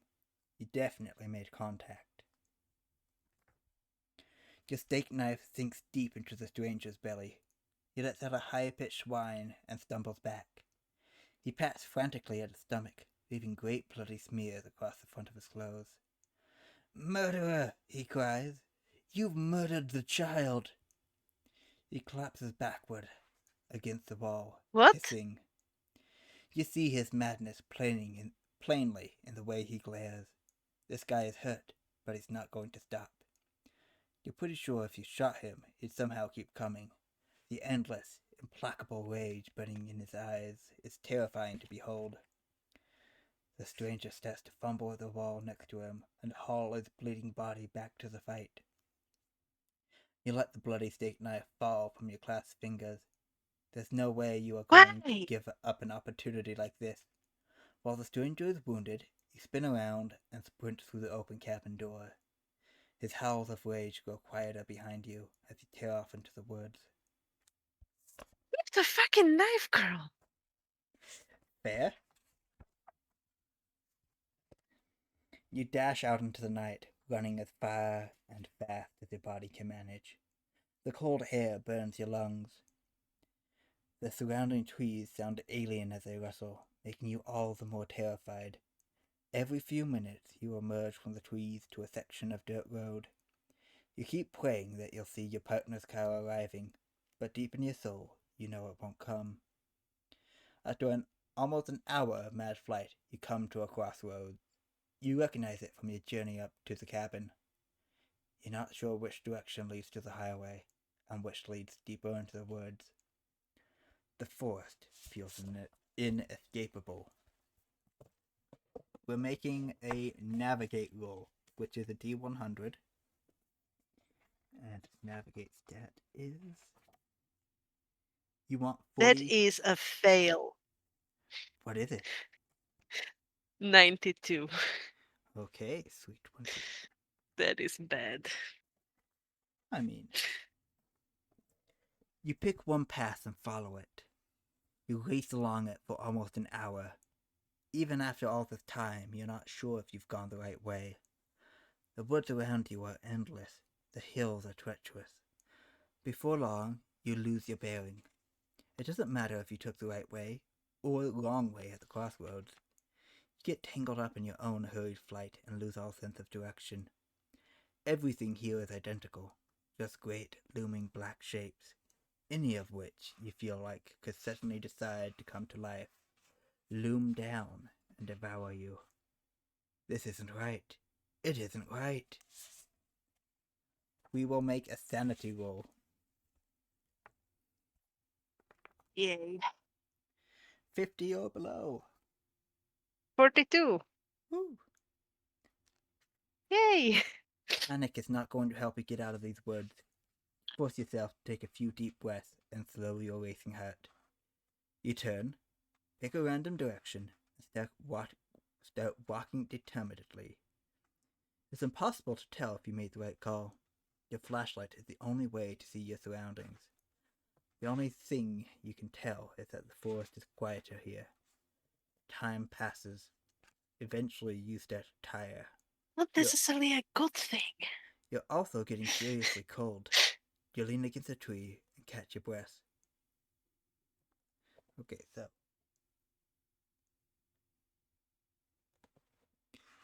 I did dress warmly. yep. Okay. You try to catch your breath, but it doesn't seem to work. Your hand slides down to the base of the tree, and you collapse down against its roots. You suck air over and over. Your lungs feel icy. Despite the horrible situation you find yourself in, your eyelids feel heavy. You're not sure how long you wait, but it is some time until you feel as though you can get back to your feet. You stand slowly, teeter, but manage Exhaustion to forge is... on. Right now, you just need... Exhaustion is a bitch. Indeed. Right now, you just need to put distance between yourself and the chaos you escaped from. When the sun rises, you'll be able to reassess and begin to find your way back to civilization. Take 1 point of damage. I guess you're gonna mark that down. Yep. You're now at 12 HP. Pine needles and dirt crunch under your feet as you walk. You make progress, but with every step you feel yourself growing wearier. You need to find somewhere to rest. Maybe some high ground would be good. Or, should you look for a grotto? Anywhere sheltered would be best, right? Just as you spot a cluster of trees where it looks like you'll be able to rest and stay dry, you hear a faint hiss from behind you. What was it? Static? Was the sound static? Adrenaline surges through your system. You can investigate the sound, or run like hell.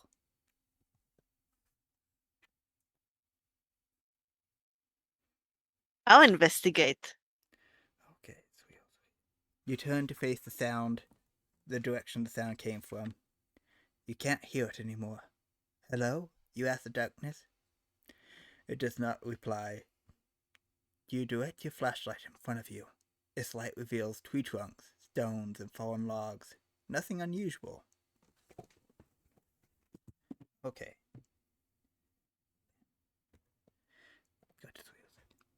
Your flashlight flickers. Because like running madly again is just, it's not gonna be helpful in the long run. I mean, probably not. Your flashlight flickers. Your heart jumps to your throat. Have the batteries died already? You shake and slap the lens. And the beam Girl! stabilizes. I know you didn't expect to end up outside of the cabin, but fucking hell, you have pockets, don't you? Keep some extra batteries on you. Nice and solid. Phew, lucky you took the time to find new batteries. You search the area in front of you more carefully. Oh, The strong light keeps the shadows okay. at bay and makes you feel more secure. After a more thorough look, you confirm that there's nothing lurking around you. Still, something tells you it's best not to linger here for too long. You stride onwards, using the flashlight beam to navigate between treacherous tree roots and sharp rocks. After a few minutes of walking, you spot a small clearing through the trees up ahead. You push towards it, snapping through thick brambles and branches as you go. When you emerge into the clearing, you spot a small tent and a fire pit set up in the center. Looks like somebody is camping here. You might have found help.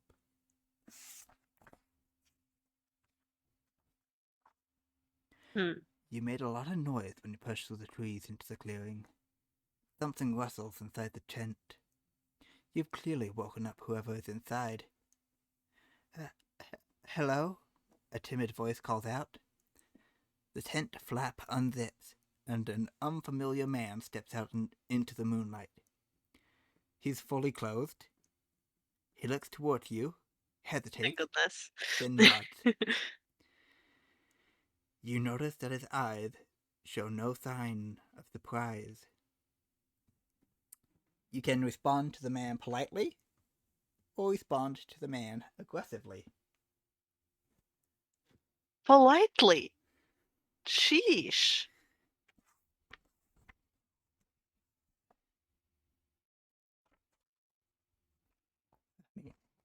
Hello? You call out. You struggle to keep terror or anger from creeping into your voice. The man approaches you. He's smiling. Don't worry, the man says, and holds his hand up, empty palms turned towards you. It's okay. I'm your friend. His voice is small and falls eerily. His eyes don't like him. His eyes are wide with excitement. You look around, but there's nothing in the clearing that gives you any new insight into what's going on. What's happening, you ask? You don't expect a real answer, but to your surprise, you get one. I'm someone who can hear it, the man says, then lowers his hands. Hear what? The child. What? The child of the forest. You've heard it too. I know you have. When it weeps, it sounds like static, you say. The man smiles. Yes, I knew it. You have heard it. You hesitate.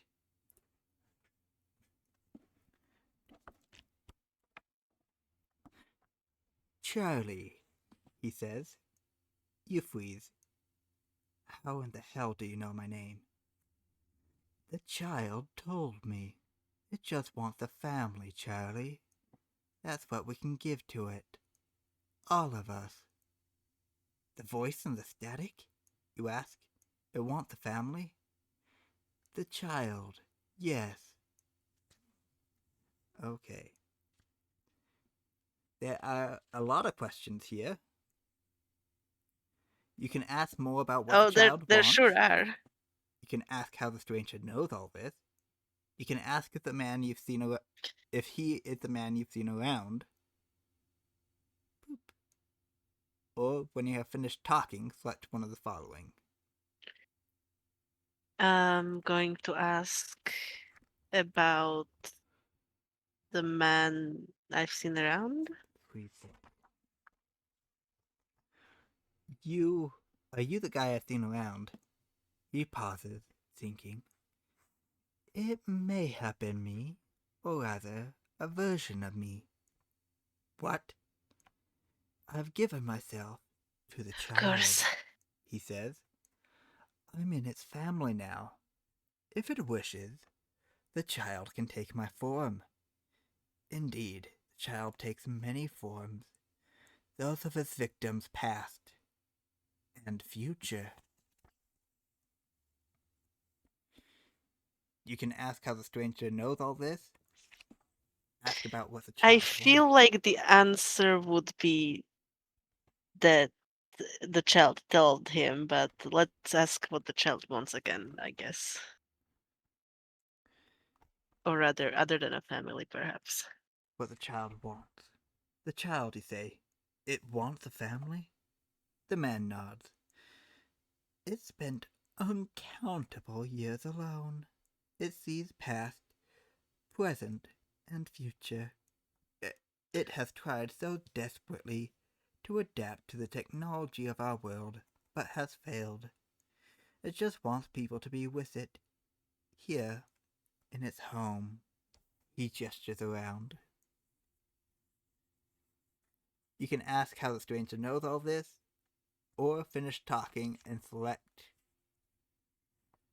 Okay, let's ask the last question, even though it feels like we know the answer, but It is a burden, this we might knowledge. learn something.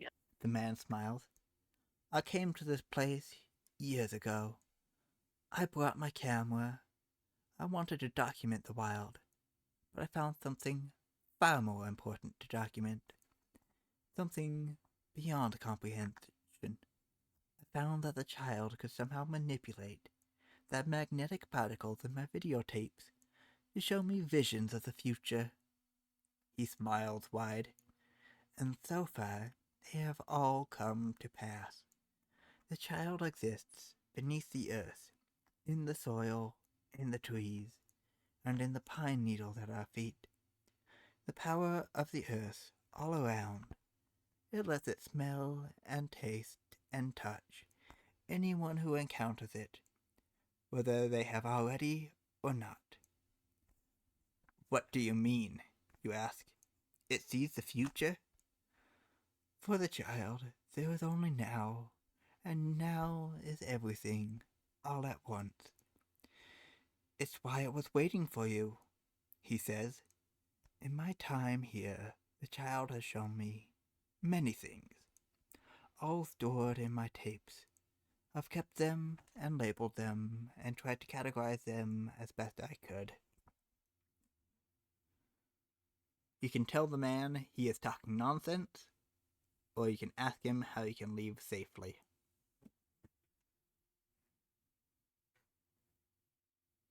I wanna ask how I can safely leave. Also, I would like to know what's happened to my partner, but okay. How can I get out of here? The man furrows his brows. You mean leave? Yes, you say. I want to get out of here and go home. I never want to come back here, ever. The man shakes his head. I'm afraid it's too late for any of that.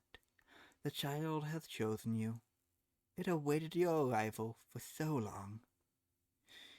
You shake your head. I don't care. I'm not staying. You turn and make to run, just as a familiar voice rings out. Wait! Oh no, is this Alex? You spin around. There, standing on the edge of the clearing, is Alex. Their clothes are flaked with mud and dirt. There are twigs caught in their hair, but they're here. They're alive. They're smiling at you. Honey, they say. Oh no, they're It's smiling. okay. To run to Alex with open arms, or to hesitate.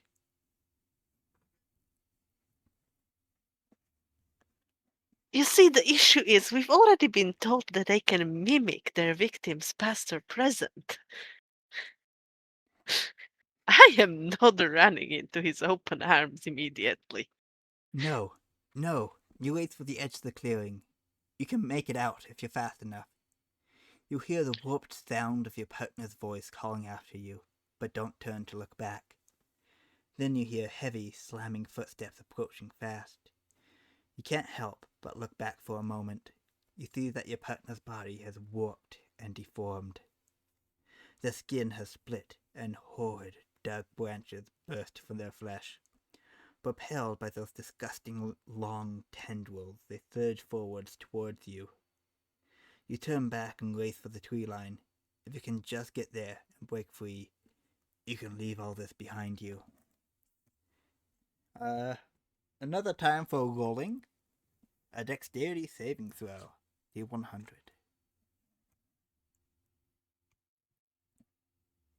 Crap. 74. Ooh.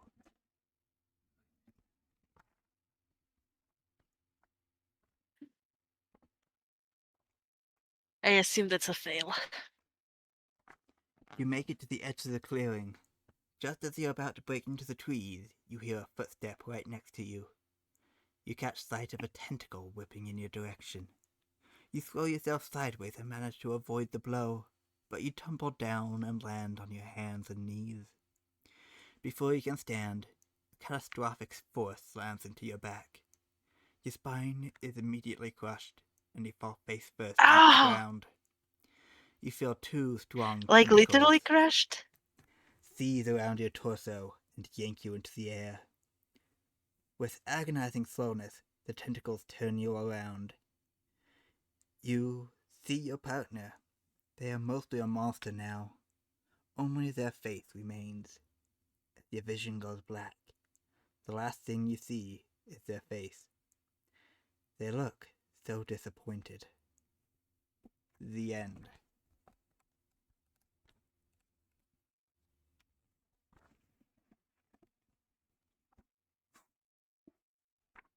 So yeah, quite literally shattered.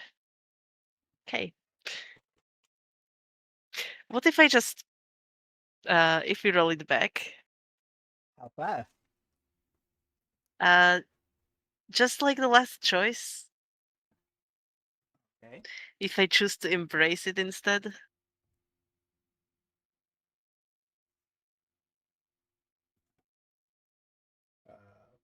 I have no idea which entry that was. Not gonna lie. To a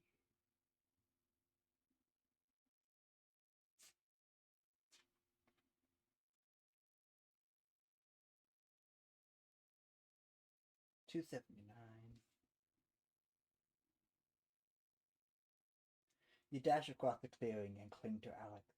Oh my gosh, I've been so worried. You hold them close against you.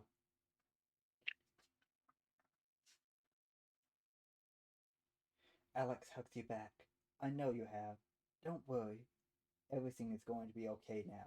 We're all together now.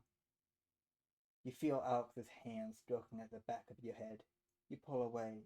You don't have time for this right now. Alex, where's the car? We must get out of here. We have to go. Now. Alex looks back at you sadly and shakes her head. No, honey, we can't go. We must stay here. The way Alex speaks is all wrong. Standing closer now, you notice a thousand little details that don't fit with the person you know.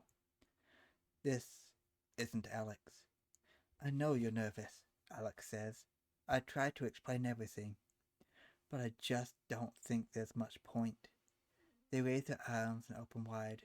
I'll just show you. Let's see.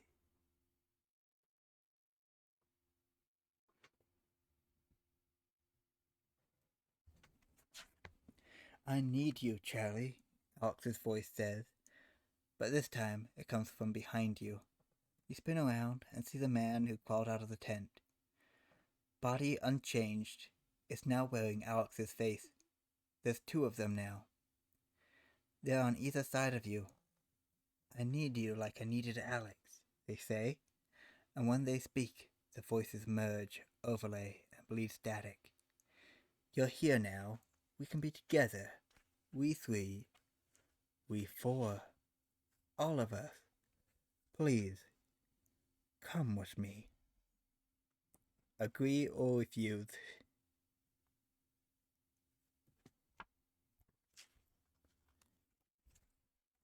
It's just a child, sure. I'll go along.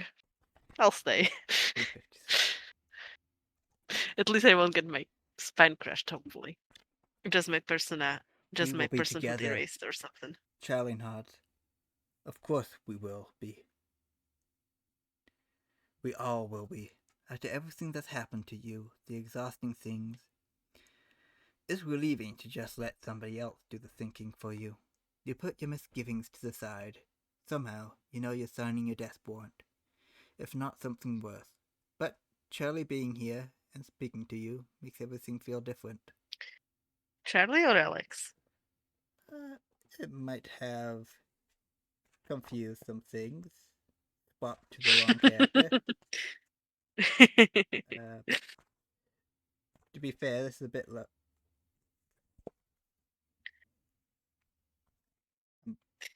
Yeah, I lost the point.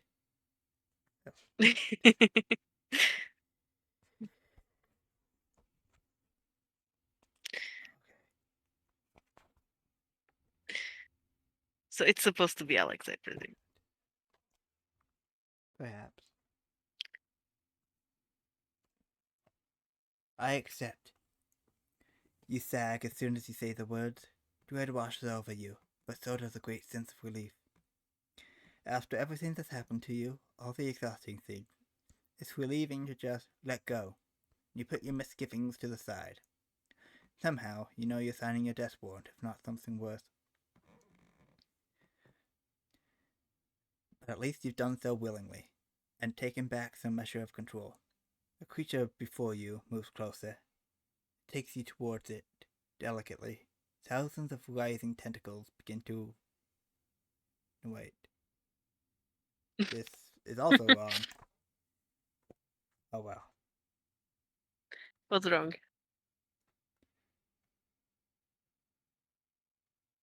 Oh.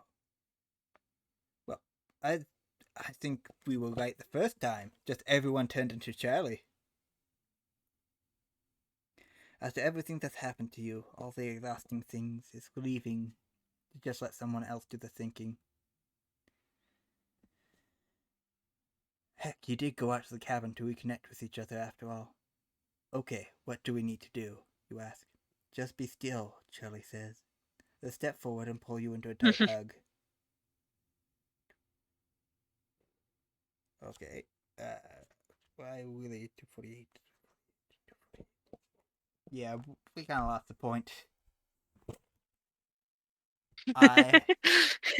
This is a careful thread that's not easy to backtrack.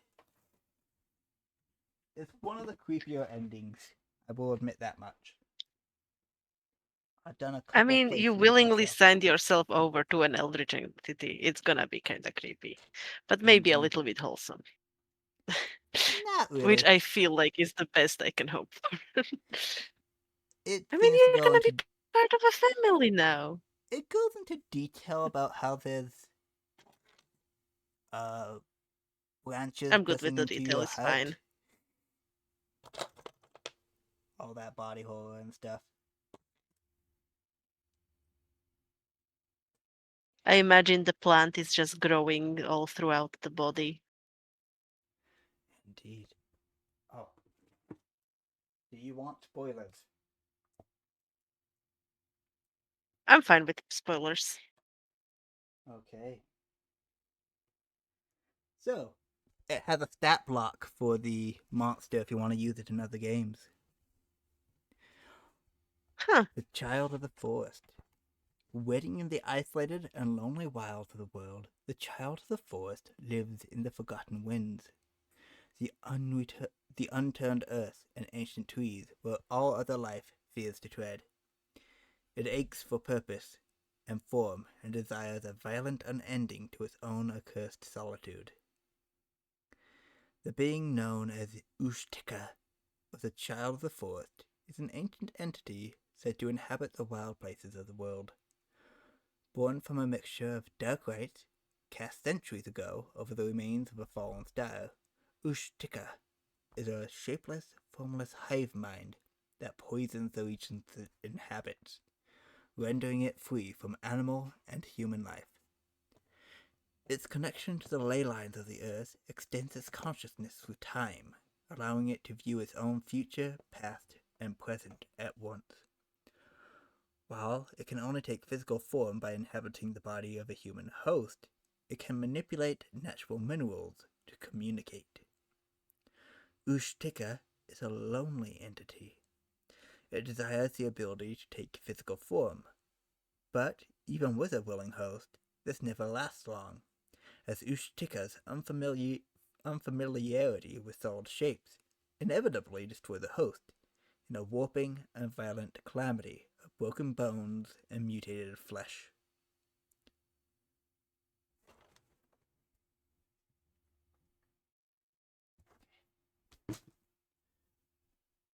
Oh wow, this is double the amount of time I was planning on streaming. And my voice is growing hoarse. It has been wonderful having you on. I've got to drop.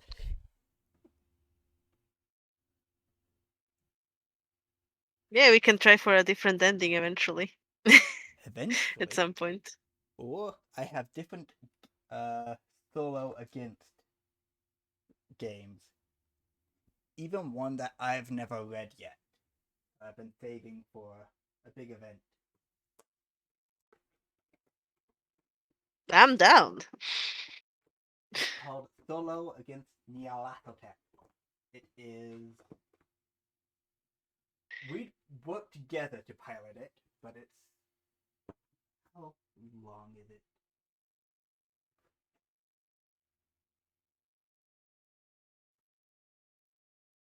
Where is it? I misplaced it and it's. Ah, there we go. It is.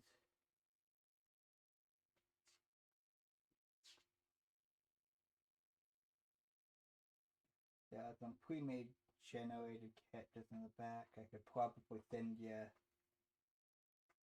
because I've got the digital version as well. 313 pages.